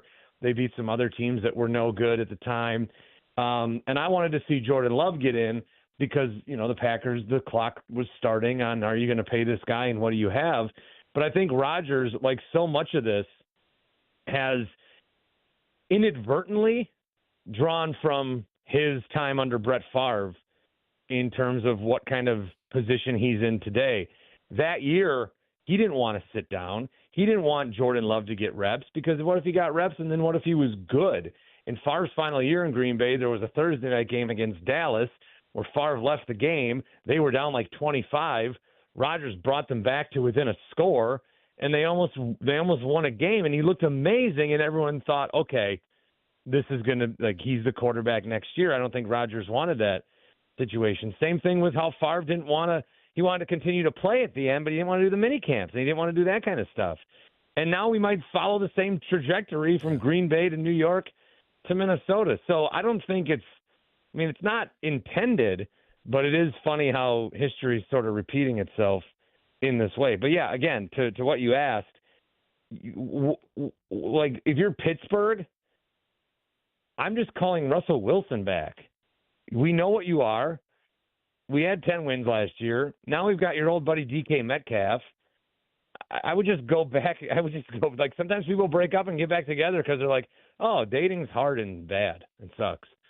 So I would rather go Russell Wilson if I was Pittsburgh. Yeah, and you mentioned the Giants, the Browns, some other teams out there. I mean, you do have the draft. However, I don't know that you have 100% confidence, and especially for a team that's desperate like the Giants right now, where you've got a head coach and a GM that know if they don't win this year, they're going to be out. They may not survive the 2025 season. They're kind of in a desperate mode where I think Aaron Rodgers might give them the best chance to win those football games. So Rodgers really kind of holds all the cards here for some teams that have just had some roster mismanagement in the last few years. Well, let me complain about the Giants because that would clearly be the reason why Aaron Rodgers would be signed, is because they would look around and think, okay, how it is, we're going to win 3 or 4 games, whatever. Maybe we get a quarterback. Maybe we don't with the third pick. The only reason they would sign him is because Brian Dable and Joe Schoen, coach and GM, would think this will give us 6-7 wins instead of 3-4, and we'll save our job. I think these NFL owners or presidents or whoever's in charge, if you can recognize that a GM is putting his job before the success of the team, then you just fire him. Don't let them try to save their job. Just move on, because they're not putting the team first. They're putting themselves first. That's why you've seen a guy like Howie Roseman have so much success in Philadelphia, because he's been there forever. He knows he's not going anywhere. So he can make future trades and try to acquire future draft picks and know that he's going to be there to see it through. And he can take advantage of some of these other GMs that a 2027 pick or 2026 pick doesn't mean as much to them because they don't even know if they're going to be here. So then they're wheeling and dealing, trying to save their butt. I would just, if I could lame duck, these guys all usually get fired anyway. So just the Giants should be cleaning house. They should have cleaned house a year ago. How they've all survived the Saquon Barkley thing is amazing. And they're just getting not fired because the ownership doesn't want to do the firing, but they should not be working there right now. Talking to Bart Winkler, Affinity Sports Network. Why am I mad? I get mad about teams I don't even care about. Like the Colts, why did they sign Daniel Jones? Why did you draft Anthony Richardson then?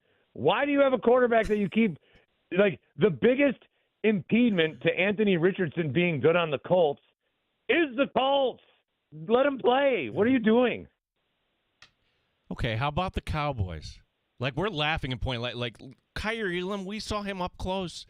It seems like a really nice guy, Bart. He can't play. He hasn't been active, but you know what? We're going to give you a draft pick for a player that isn't going to be released, but nobody's really talking about that. It's the Cowboys and how in this era of, hey, we're the last team that always pays their players, it's the Dallas Cowboys, whether it's the quarterback, whether it's CeeDee Lamb. And now the Cowboys, good luck trying to sign Micah Parsons. Well, my friend, a friend in the business, had a take on the Cowboys the other day that I liked. He was talking about how he actually, and you don't really, but temporarily, the Cowboys are not top of mind during this free agency period. You sort of don't realize that they exist because they weren't doing anything. And then, of course, you got, DeMarcus Lawrence and Micah Parsons on Twitter. Okay, they're back. And then they're signing some random dudes, making some trades. Okay, they're back. But the word that he used to describe them, and I think it's great, is they are dated. The Cowboys are a dated franchise. They scream 1990s. We love nostalgia. We love the 80s. We love the 90s. We love when decades weren't so homogenous, like everything's basically 2003 still, but also 2025. There's a lack of identity between decades. That's a different thing. But the Cowboys are they're a 90s brand, and they still operate like the 90s. They've got an owner that's the GM. They've got no, wherewithal to try anything new. All these other teams are doing these different ways of trying to get analytics and trying to get new team building process, and the Cowboys are doing the same thing they did 35 years ago. They are a dated franchise, and once he said that to me, it put everything they do in perspective. They're still a recognizable brand in the same way that you watch Sleepless in Seattle when it's on. On TNT. It's I remember this. This is comfortable. That's why people watch the Cowboys, but they're no good. They're dated. Bart, you're in the backyard of a team, and I want to say you're an owner of the Green Bay Packers, part owner of the Green Bay Packers. I am. Thank you. This is the time of year where you hear a lot of fans from teams complain about their teams not being active enough in free agency. In fact, I think the Lions fan base has been the most vocal this free agency period, talking about how the Lions haven't done much. And I look at what Green Bay has been over the course of my lifetime for generations. They've always been a draft, develop, and retain organization that doesn't need to dip into free agency versus teams that always have to, try to make a big splash in free agency and win the off season. Do you get a sense that there's one way of doing it better than the other? Is it all about just making the right acquisitions in free agency, or should more teams follow that Green Bay model? And it looks like Detroit has kind of followed that model a little bit here. They're not active because they don't need to be. First of all, fans are stupid.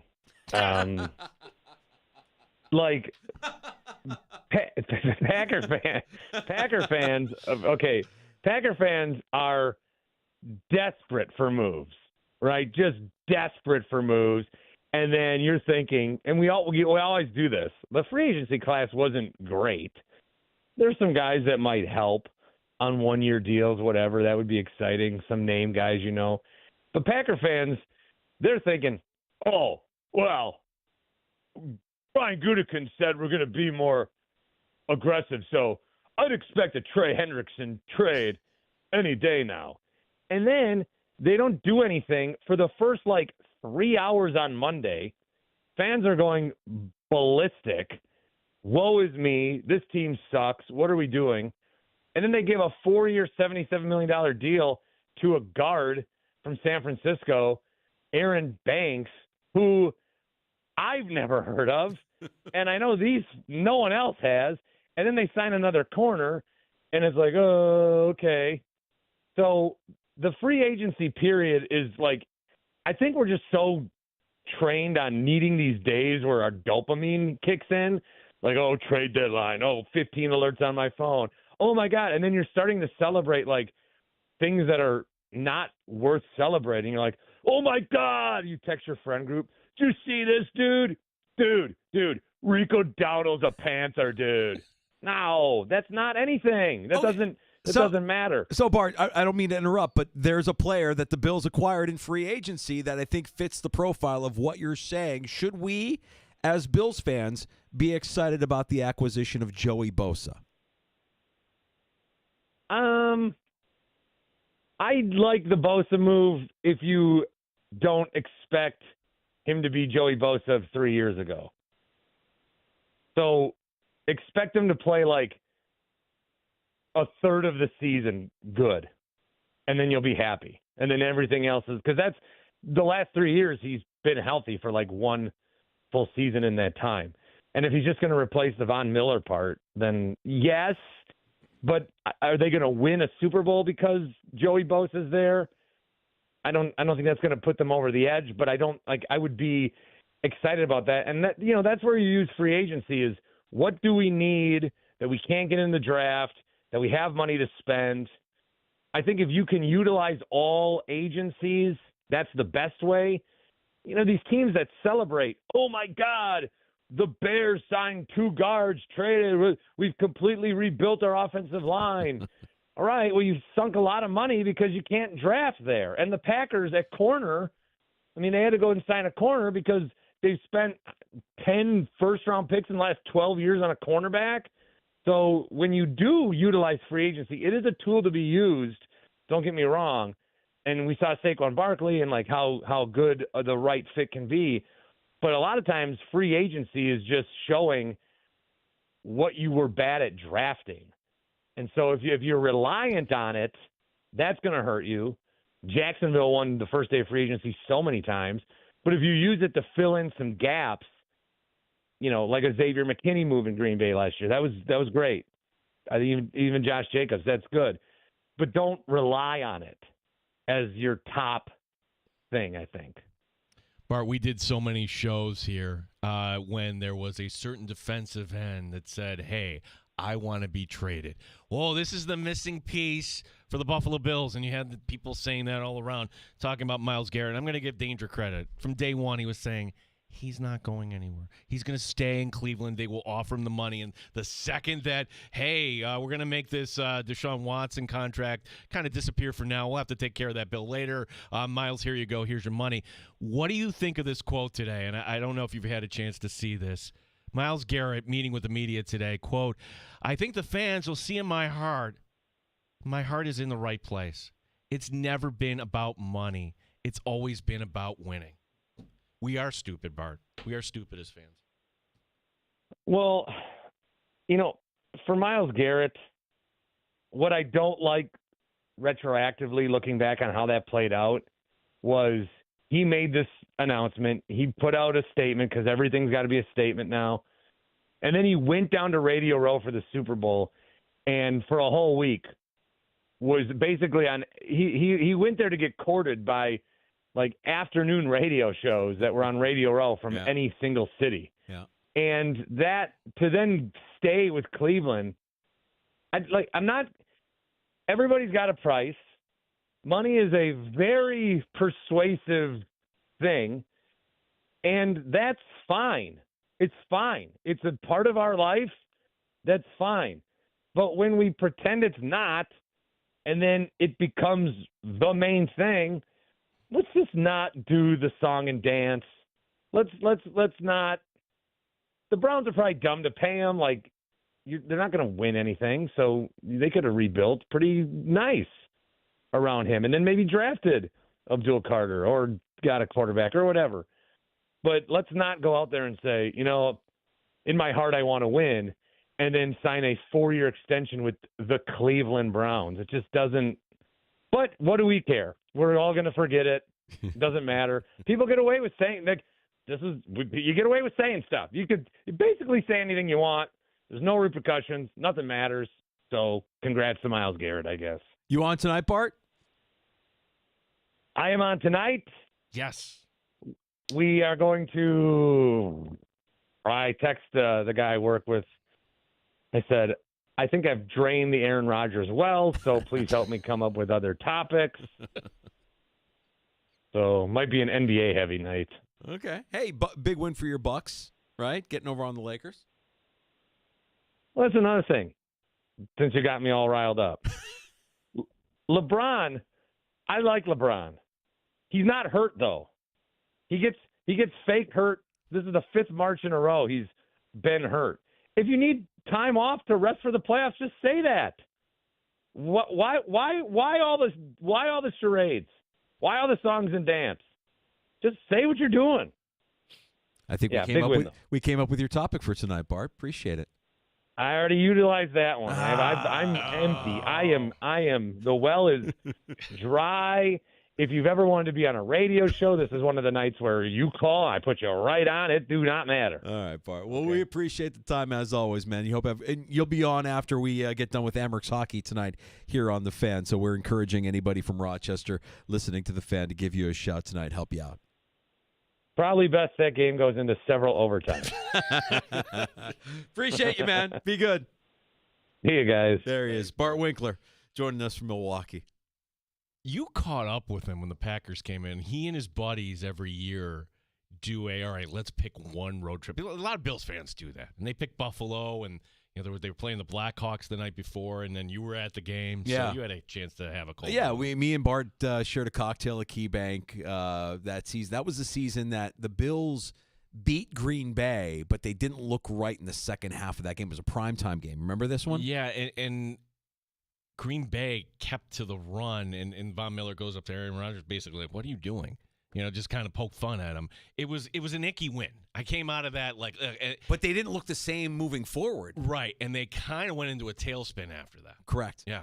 But, yeah, Bart's the best. He's one of our favorites, and you can see why. Lots of personality and just sharp. I mean, he's right to his initial point on Rodgers. Well, you know what? Let's talk about this a little bit more here in Happy Hour, which is next on the Fan. We got to talk about. And there's a lot happening with the Bills as well. Wow, Brandon Beane. Part of this isn't his fault. Part of this is. How do you sign somebody that has got a PED coming down? Well, he knew of one, didn't know of the second. Yeah, and now it's a double down, and oops. Yeah, which two Buffalo Bills that they just signed, you're not going to see until late October. Well, I'm going to try and present a silver lining to this, if you'll allow me to, because there's reason to be upset at this, but I also see a bit of a silver lining, if I may. We'll get to that with Happy Hour. That's next, and you can join us at 866-4FAN, 585-866-4326.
W239BF Rochester, the sports leader. 95.7 FM and AM 950. The Fan, Rochester.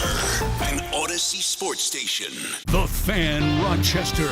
Sports update. Buffalo Bills general manager Brandon Beane disclosing today that both Larry Ogunjobi and Michael Hoyt, new signees here in free agency, both Ogunjobi and Hoyt facing 6-game suspensions for PED. They would begin at the beginning of the 2025 season. Ogunjobi, by the way, has yet to officially sign.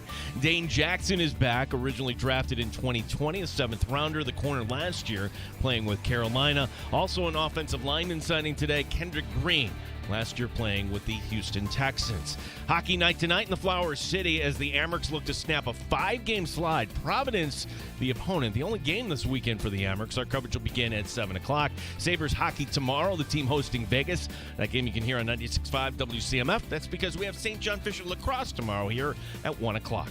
Gene Battaglin, the sports leader, the Fan, Rochester.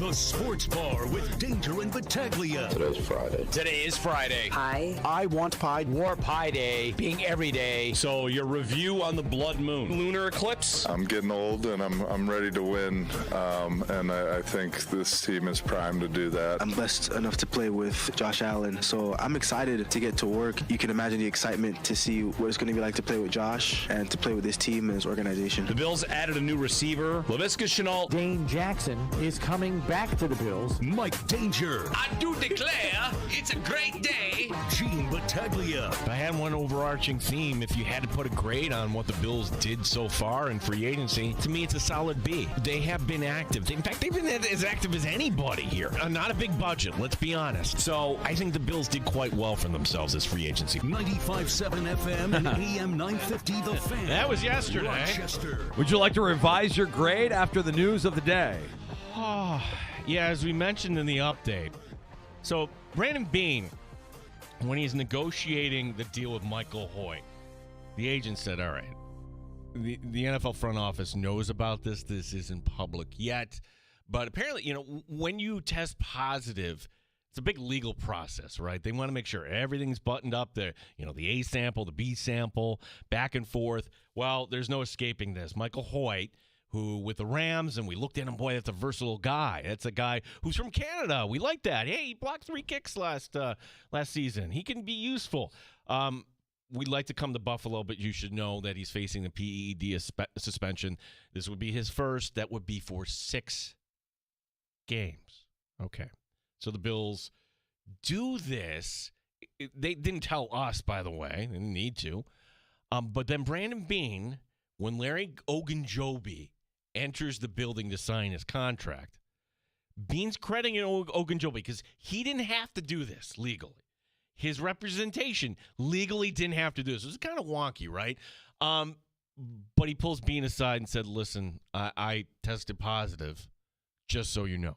So Ogunjobi technically right now isn't signed because, well, they're going back and forth on the language, which leads me to wonder, they really couldn't back out of this, the Bills. I don't think they will, because Brandon Beane wants to project the image that we're a good team to do business with. And by him stating that Ogunjobi was the one to bring this up leads me to think that they're going to work this out. But Danger, you signed 3 guys, Joey Bosa also, for the defensive line, and now only 1 is going to be available in September? Only 1? Yeah. It feels less than ideal, but you have 2 guys that have, yet to join the team that have not played in Sean McDermott's defense that will now have the entirety of the opening part of the season, the first 6 weeks of the 2025 season, to absorb, learn, review, and be a part of this defense. Nobody in the NFL talks about load management. It's just not a thing. You're going to be on the field. You're going to play. But in a weird way, in my opinion, it feels like load management is actually a thing in the NFL. But guys, it'll never be called that. You'll see guys from time to time. No, and here's why: they're not allowed in the building. When you I know they're not allowed in the building. But I'm saying they're not going to be beaten up every day for the first 6 weeks of the season. But when you said learn and observe, no, they're not doing any learning. They can go to Florida or wherever they want to go to for 6 weeks. They're going to watch games. They're going to break down film on their own time. I would imagine they would do that as professionals. Maybe I'm wrong and naive for thinking that. I mean, they're not going to do it in the team facility with their teammates, but they got to work out on their own. Right. They can't even, so just kind of pointing that out that, hey, they're not going to be breaking down film and learning things with their teammates Monday through Saturday. I guess my silver lining to this is at worst what you have to start the season is what you had to end the season last year, with the exception of Von Miller. And you have Joey Bosa in his place, who you hope can stay healthy over the course of a season. But it's more reps for Dwayne Carter, who we, I think, liked when we saw him on the field in year 2. You hope he can make another leap forward. You still have Daquan Jones. This is not ideal. It's a bad look, I think, for Brandon Beane, especially signing somebody that you didn't know. I imagine what they're going through now is, hey, how much less are we paying for you, knowing that on this 1-year deal, you're not going to play a full season? Well, I would question the Hoyt signing. I'll give him a pass on Ogunjobi. As he pointed out, he's the Steeler Man of the Year. Gosh, could you imagine if something that's happened to Deion Dawkins, who always gets the Man of the Year? And yes, it could happen to anybody. Anybody could you make them one mistake, bam, you're done. That's how careful these guys have to be about what they put into their bodies. We understand that. But the Hoyt signing, Ogunjobi, I give Bean a pass on. The Hoyt one, where hey, up front, you should know this. Okay, then why were we such a rush to sign him? What was it? He's from Canada. Because what? His former employer gave Sean McDermott a high mark there. I'm sorry. It's not the way I want to start my weekend with this news. I understand. And I'm going to go ahead and say it's not ideal, but it's not the end of the world. And there is a silver lining that when they do get into the lineup middle of the season, they're not going to have the same wear and tear that Ed Oliver, Daquan Jones, Greg Rousseau are going to have, that you might actually be able to get more out of them when you need them more down the stretch because they missed that time. We should point out, too, that this is not official from the NFL. There is the process. They could appeal. Maybe it gets thrown out. You just don't know. It is a little unorthodox to hear an NFL GM tell you this up front before it actually comes out. Yeah. So I'll give Bean also high marks on that. I mean, he's always given off the impression of honesty, right? At minimum, you want to believe that everything Brandon Beane is saying is honest. Now, he's saying sometimes he'll say things, and if you really kind of pay attention, you're like, oh, yeah, he's not happy. Today, he didn't sound like he was happy about this news and having to share and disclose this information in front of the Bills media that were there covering the press conference. So it will be 6-game suspensions for both defensive linemen that the Bills signed here in free agency. Yeah, I can guarantee the Bills, knowing television, knowing they're not opening with the Jets, the Dolphins. You're going to have some tough opponents when you need all hands on deck. And this is the first time I will say this, and you'll hear me say this again. How are the Buffalo Bills going to get to where they need to go? The best path, and it hasn't been accomplished yet. Number 1 seed. Number 1 seed. Make sure you get that bye in the first round. We can talk about this now in March, but this doesn't help matters getting the number 1 seed if you're going to be down a couple of guys on the defensive line for 6 games. I believe there are only 2 teams in the AFC that you can say with confidence will host a playoff game for the next 2 to 3 seasons. And that's the Bills and the Kansas City Chiefs. I think both of those teams, because of how they're set up, because of what they've done, because of the collision course that they always seem to be on, those are 2 teams that, to me, feel like for the next 2 to 3 seasons will be a lock to at least host a playoff game each of those seasons. And with that, I think the division in the AFC West, with the coaches there and the quarterbacks, It's gotten better. It's gotten better. That division is tighter. It's still Kansas City's division. But Denver can take a game now. Maybe the Raiders can take a game. Harbaugh, you think he'd like to take a game? The Chiefs are not going to go 6-0 in the division. And sure, the Buffalo Bills, maybe they drop one game to New England. It still is their division, but the question is, who's going to match those? But would Kansas City have had the path as easy as they did had they not had the number 1 seed getting to the Super Bowl? I mean, having that game in Kansas City as opposed to Buffalo. And yes, I know the Bills have lost to the Bengals at home. They've lost to Kansas City at home. Danger, I'm getting worked up about this because Brandon Beane is the guy. That's our guy. And I feel like one is a bad break. The other is like, man, the Hoyt signing, and they've already kind of broken it down on Spot Track. There's going to be some relief for the Buffalo Bills on the cap against this. Like, it's going to come off, so whatever Hoyt signed for, well, guess what? You don't get paid when you're suspended. You don't get your money, and the team isn't responsible for that. So maybe that also went into it, knowing that this is going to be coming up. So anybody's thoughts on this? 866-4FAN, 866-4326. Yeah, and Ogunjobi actually speaking with Bills media this afternoon, taking full responsibility. Found out about the suspension as Bean mentioned right around the same time that he agreed to join the Buffalo Bills, and has the belief that his the supplement that he was taking may have been tainted with the performance-enhancing drug, which led to the positive test and the suspension. So that's the news from the Brandon Beane portion of the Bills media session today. Yeah, and addressing needs. What was the number 1 need? You could say it's defensive line now, but to me, it's corner. You do have one of the best in the game in Christian Benford, but who's playing opposite? Well, we're bringing back Dane Jackson. Dane Jackson coming back to Buffalo. And I'll say this about Dane Jackson. He's making this team, Danger. If he's healthy, he's on this team because he does one thing well, in my opinion, and that's tackle. He's not going to miss the open field tackle. He's good. Now there's other issues to his game as a corner too. I don't want to enter the season with Dane Jackson as a starter. Cannot. Step backwards. Cannot. He's no better than a third or fourth most likely. No, you're drafting one, if not 2 guys, and I still think you have to wait this out with Rasul Douglas. I would much rather say Rasul Douglas come back on a 1-year deal and, earn that starting spot against a rookie that the Bills draft, but then you've got somebody there that can be a depth piece in front of Jackson. Yeah, those are your 4 corners. Mm-hmm. And then your 5th one, maybe you keep Ingram as well. Yeah, Ingram. Yeah. Yeah, Ingram might be the 4th, or Ingram might be the 3rd. I mean, the way it's looking, Ingram could be the 3rd or 4th right now with Jackson fighting for a roster spot. It'll be interesting to see how that all shakes out, but I think the draft is going to be where they need to address, at least, draft 1 corner at some point that you think can go in there and try to compete to play.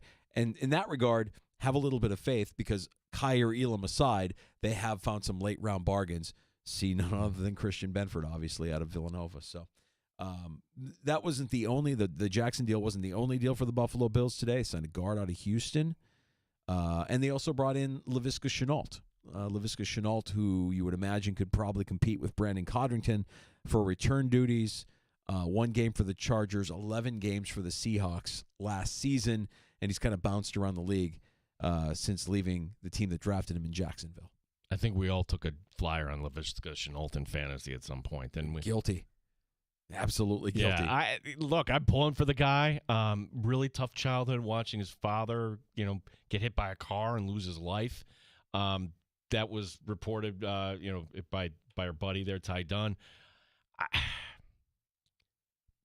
Right now, up until like at 3:00 today when we started the show, I was like, Buffalo Bills kind of addressed what they needed to. Now I enter you enter the draft thinking, boy, Kenneth Grant at 30, some other defensive tackle. Like, you need to draft somebody else in that rotation than when Ogunjobi becomes available in late October.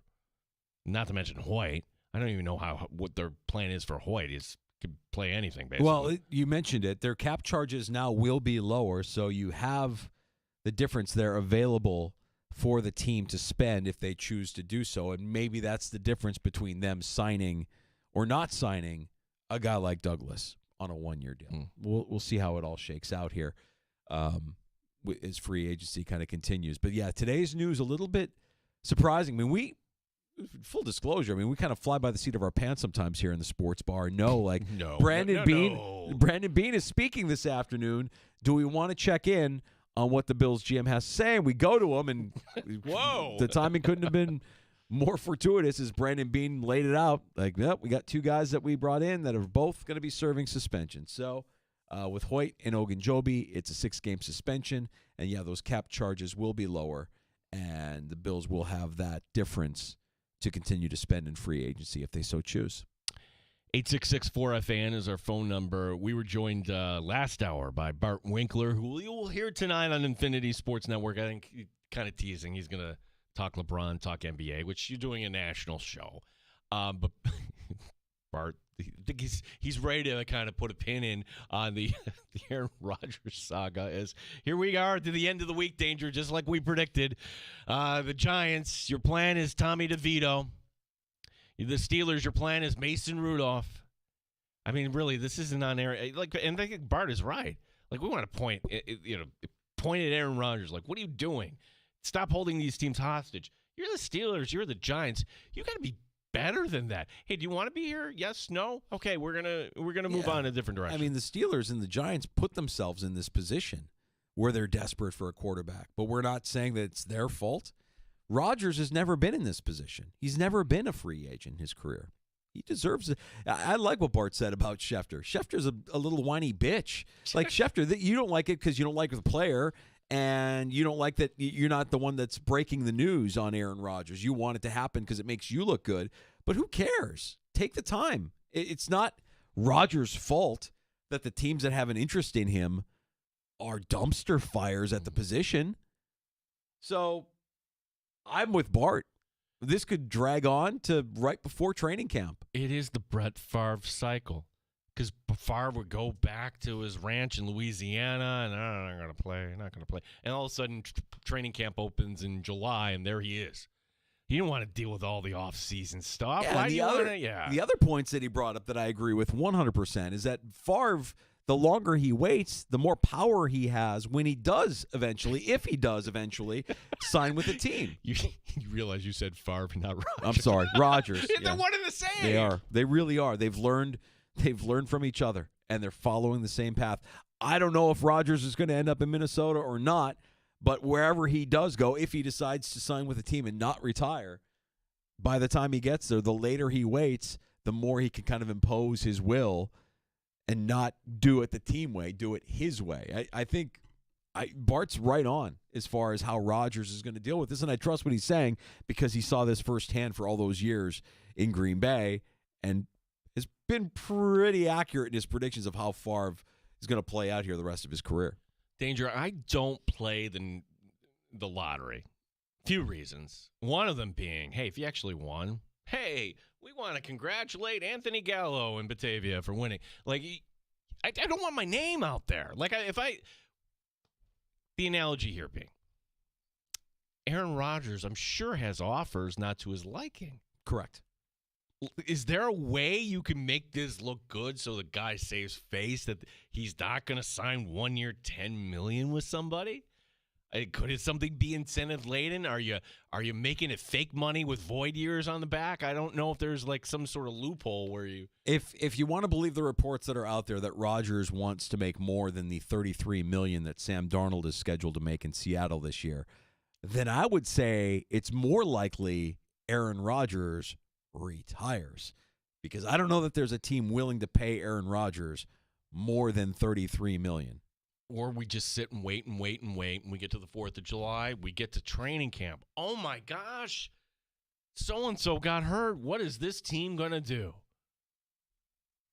At that point, you can't. But at that point, will you have the cap space to be able to say to Aaron Rodgers, well, if you want a 1 year deal, yeah.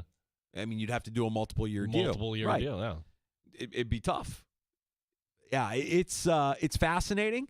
And Bart, presenting a case where we really shouldn't have been surprised by any of this, but also there's nobody being held hostage here. You're the Steelers, you're the Giants, you're professional organizations, everybody's a grown-up, and you put yourself in this position. I'm with Bart.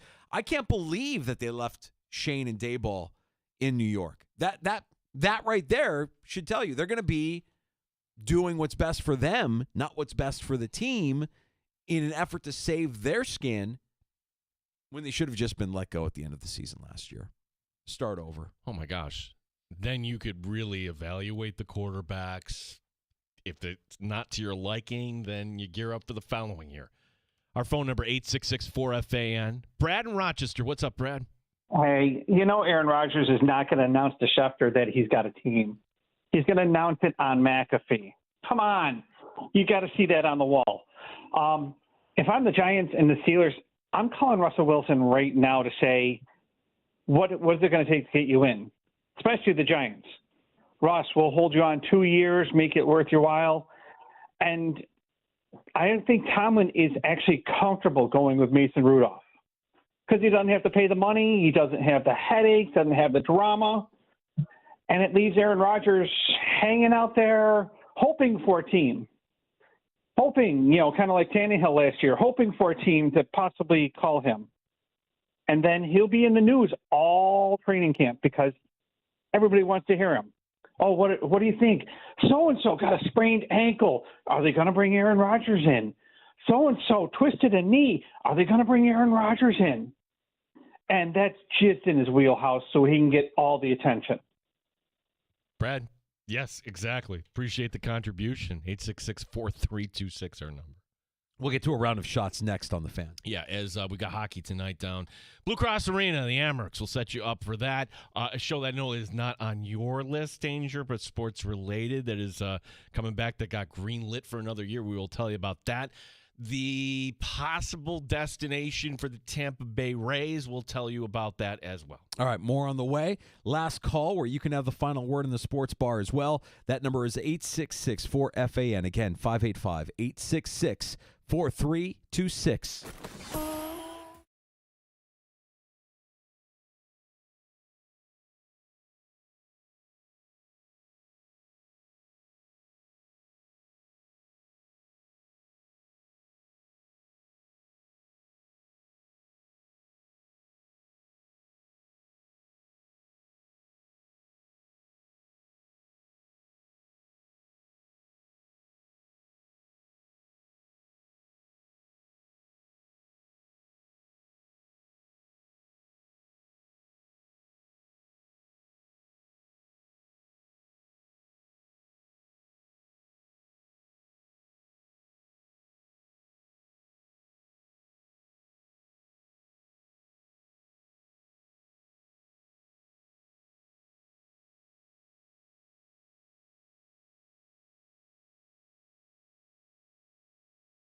To make your coffee look like a sleepy time tea.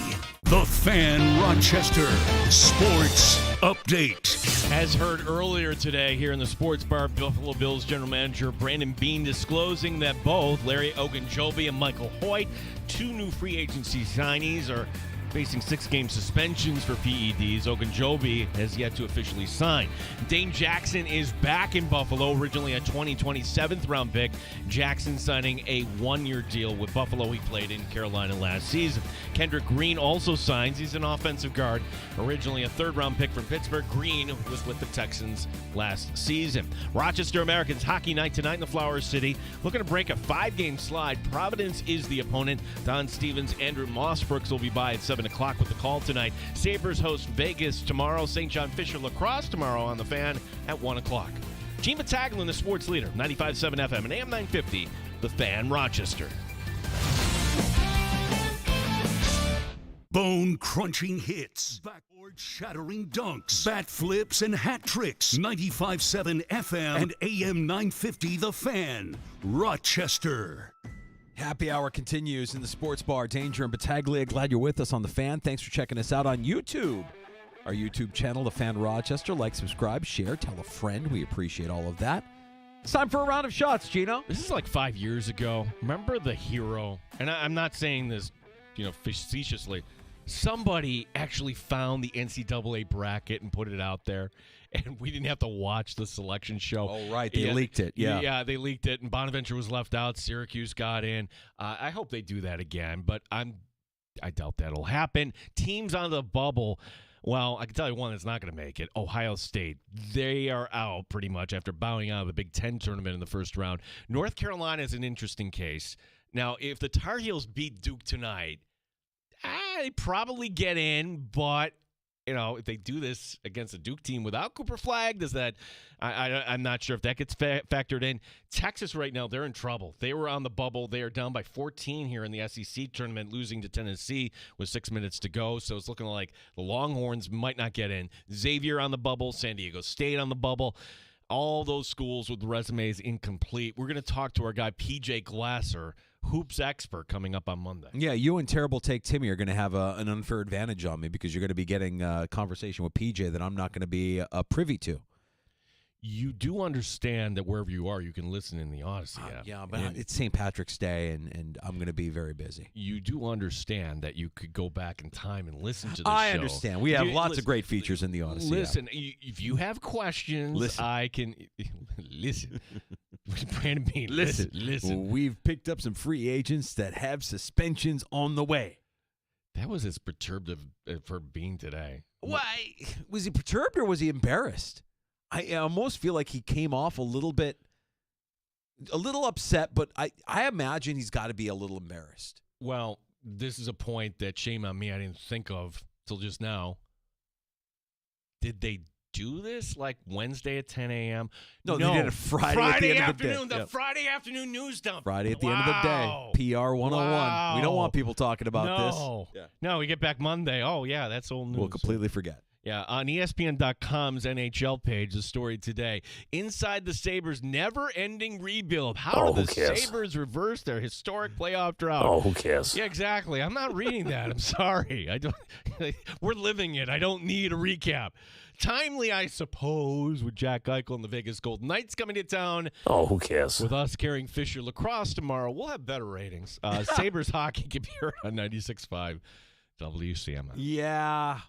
I saw that cross my feed, and I'm like you. I'm like, yeah, I'm not going to read that. I don't need to read that. That's just depressing. No. I don't need to add that to my list. That's bad. Oh, I have something you can add to your list. There is no list. No. Danger, Ted Lasso. You're the European soccer guy. How have you not sampled Ted Lasso yet? Yeah. Well, the news, why am I bringing this up? Apple TV, it's official, has ordered season 4.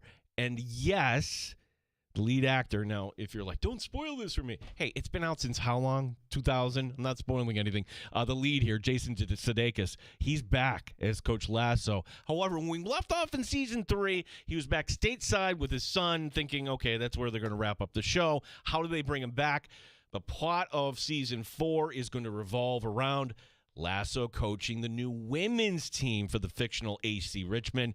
Don't get too excited, though. This is not going to be out until 2026. Here's part of why I have a hard time saying, yeah, I'm going to commit to watching Ted Lasso, because it's how many seasons we're talking about? 3 seasons and a fourth on the way.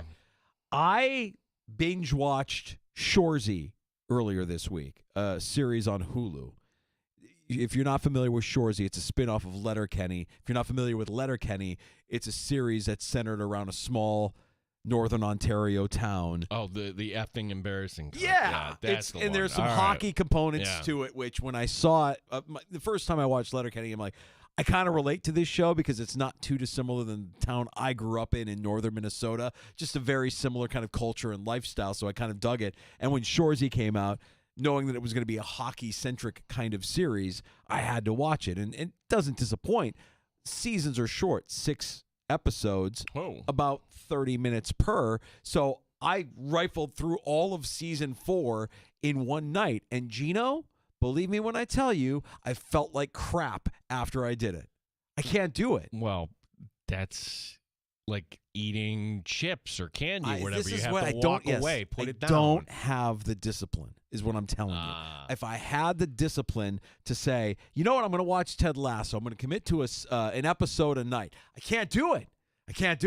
I only want to binge it, and I will watch 5 episodes in a night, and I'll be like, it's 3 a.m. What am I doing with my life? That I can't have it. See, that's why if you're really into a show, I like the ones that they drop one a week, like the old-fashioned TV. Yeah. Like that's like I'm totally into Make Severance. an appointment, and you're going to watch it. So the executive producer and I, we watch it together, and then we break it down. You know, it's, I love that. I mean, I think the last show that I did that with my wife, with Sandy, was actually Lost. Remember Lost? Oh, yeah. Long time ago, obviously. But, like, that was one where every week we're making an appointment. To the point where at the end of it, my wife was like, I don't even want to watch this show anymore. Like, I'm so done with it. I'm so done with committing time to this show. It's stupid. What are we doing? I'm like, no, you got to see how it ends. We got to see how they going to tie up all these loose ends. And we haven't really gotten into the morning show, I guess, was one that we watched on Apple TV, but that kind of jumped the shark as well. I have commitment issues when it comes to binging these series because I don't have the discipline to stop at one. I will watch and watch and watch until my life is ruined. Ted Lasso, few things that make it good, but number one at the top of the list, like the basic character development. Oh yeah, you start even characters that are flawed.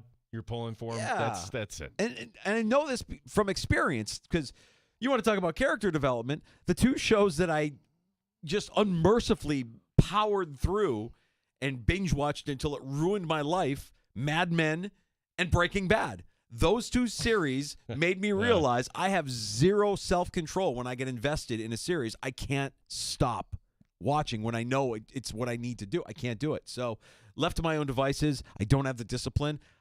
I'll add Ted Lasso to the list. Everybody tells me it's great. Everybody tells me I would love it. I'm sure I would. It's on the list. If the Tampa Bay Rays relocates, what's the most likely destination? How about Orlando? That would make sense, right? The Orlando Dreamers. This is already a thing, Danger.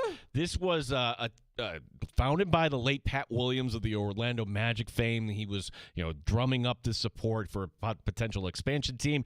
The Orlando Dreamers say they already have the anchor owner who's ready to put up the money should the Rays go up for sale. The Dreamers claim they have a plan ready to go for a dome stadium that will go right next to SeaWorld in Orlando, which is in a really good spot. Danger, you're more the Florida expert than I am. SeaWorld basically halfway between the airport and Disney. The future of the Rays remains uncertain after the team abandoned plans for their new stadium. I don't want the Orlando Dreamers in Major League Baseball. I hate that nickname. That is the softest nickname I think I've ever heard for a sports team ever. It's no worse than Orlando Magic. It's Templi. The Dreamers?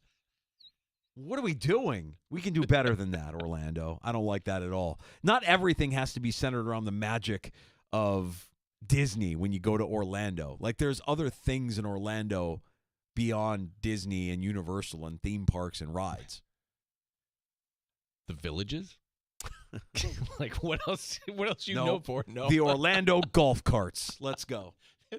You keep saying where you're gonna like retire down there. I like how you're pulling for Russ. Going to Cleveland. I'm not pulling for you to go to Sarasota or whatever the town You want is me in the Villages. I want you in the Villages. Yeah, that ain't happening, pal. Yeah, today, live from the Villages. Welcome to the sports bar. When I join in on the sports bar, it'll be 3 o'clock. I'll have a nice, I'll be nice and sweaty from, I just got done playing pickleball, Gene. I was hanging out with my neighbors in the Villages. We golf carted from the pickleball court to the house. All those drunk old biddies. Not happening. No, not happening. I don't think that's in my future. No. This I can get behind, though, Danger. I'm sure you could, too. And if you're a Gen Xer, yeah, you're going to be on board with us. Now, the annual baseball series between the Padres and the Mariners, they play twice a year. Really, it's a francesa. Who cares? West Coast teams playing in opposite leagues. It's just another game. Well, not anymore, Danger. The team takes on a name now. They're calling this a series. The winner of the Padres-Mariners series this year will win the first ever Vetter Cup. What is the Vetter Cup, you ask? I said Gen X, right? Yeah. Yeah, our guy, Eddie Vetter, and his wife, Jill, are leading a charity drive dedicated to funding research to discover treatments for the cure of a condition that causes blistering of the skin. This year, the two teams meet May 16th to the 18th in Seattle and late August in San Diego. So is there a Vetter Cup for each series, or is it for the entirety of the two series? The entirety. So like how we play for the Thruway Cup with the Red Wings and the Bisons and the Syracuse team. Feels like a missed opportunity, though. If you're Eddie Vedder, you're a known fan of the Chicago Cubs, as he has saying, when you're born in Chicago, you're blessed and you're healed the first time you step into Wrigley Field. Blah. Love it. Blah. You could have done this with the Cubbies. You could have done Cubs, Mariners, and you would have really had, I don't know where do the Padres come in on this? Well, the fact they play, so follow me on this, because you can't, you have the Yankees and Mets playing twice a year. So every team has like a rival, so to speak, Angels and Dodgers. Yeah. And you used to have A's and Giants. Well, you still do, even though the A's are now in Sacramento. Well, you have the Padres sitting out there. Okay, well, you're going to Seattle's way up top. So these are two not natural rivals. And somebody probably suggested, all right, to kind of spice this up. Yeah. Yeah. So do you think Seattle claims Eddie Vedder is theirs? Or because I want to say before he moved to Seattle and joined Pearl Jam that he was a Southern California kid who did a lot of surfing in San Diego. So maybe this is the right opportunity. Maybe the Vetter Cup does make sense between these two. Now as I'm thinking it through my head, I know he's got Chicago roots and he's a fan of the Cubs, but with these two teams having having a part of his life, yeah, okay. I'm behind this. Okay. I like it. I didn't know if you were an Eddie Vedder guy or not. Oh, love Eddie Vedder. Love Eddie Vedder, Pearl Jam, absolutely. Great stuff, great show. And big sports guy. Big Cubs guy. In fact, he was at Game 6 when I was at Game 6 for the World Series. I saw him walking down the aisle. I was a few sections over from him, and everybody looks over. Oh, there's Eddie Vedder. Yeah, okay, there he is. He's taking in Game 6 just like a fan. Do you know Pearl Jam opened up the 1994 tour right here in Rochester? I'm sure you were there. I was there. Everybody was there, from what I understand. Yeah. And a little quiz. Do you know the original name of Pearl Jam? Please. Yeah. Mookie Blaylock. Very good. Thank Sports you. Related once again. Thank you. I know my music. Very good. Not really, but I knew that one. Wow. Time out. People don't know. Mookie Blaylock was this popular college basketball player, but we all kind of liked him. He played a great game, and he had this fun name. He's Mookie Blaylock. I think probably at some point the record company's like, yeah, you got to change your name, or Mr. Blaylock wanted some money there. And right. Yeah, there was probably something to that. Fun show this afternoon. Got into it with Bart Winkler from the Infinity Sports Network. Hard for me to scrub "fans are stupid" from my brain, the words of Bart Winkler when talking about free agency. But that was a lot of fun. Also, good catching up with Dan Fates after a busy 24 hours for the Buffalo Bills. Dan Fates, a 13-win at Buffalo Plus, who stopped by the sports bar in the 3 o'clock hour. Now, if you missed either of those conversations, we've got a couple of ways for you to get caught up. You can listen, if you're into podcasts, listen to the Sports Bar wherever you get your shows. All of our guest appearances are listed for you there. That includes the free-to-download Odyssey app. Just search the Sports Bar. You could also, if you're on YouTube, subscribe to our channel, The Fan Rochester. all of our shows that we stream are there for you, and you can go back and watch anything or listen in the free-to-download Odyssey app, where with Rewind, you'll never miss anything from the Sports Bar with Danger and Battaglia. Big thanks to the Dandalorian, our bounty hunter of the finest audio in the galaxy, who sets us up for greatness every afternoon here in the Sports Bar. Can't do it without him.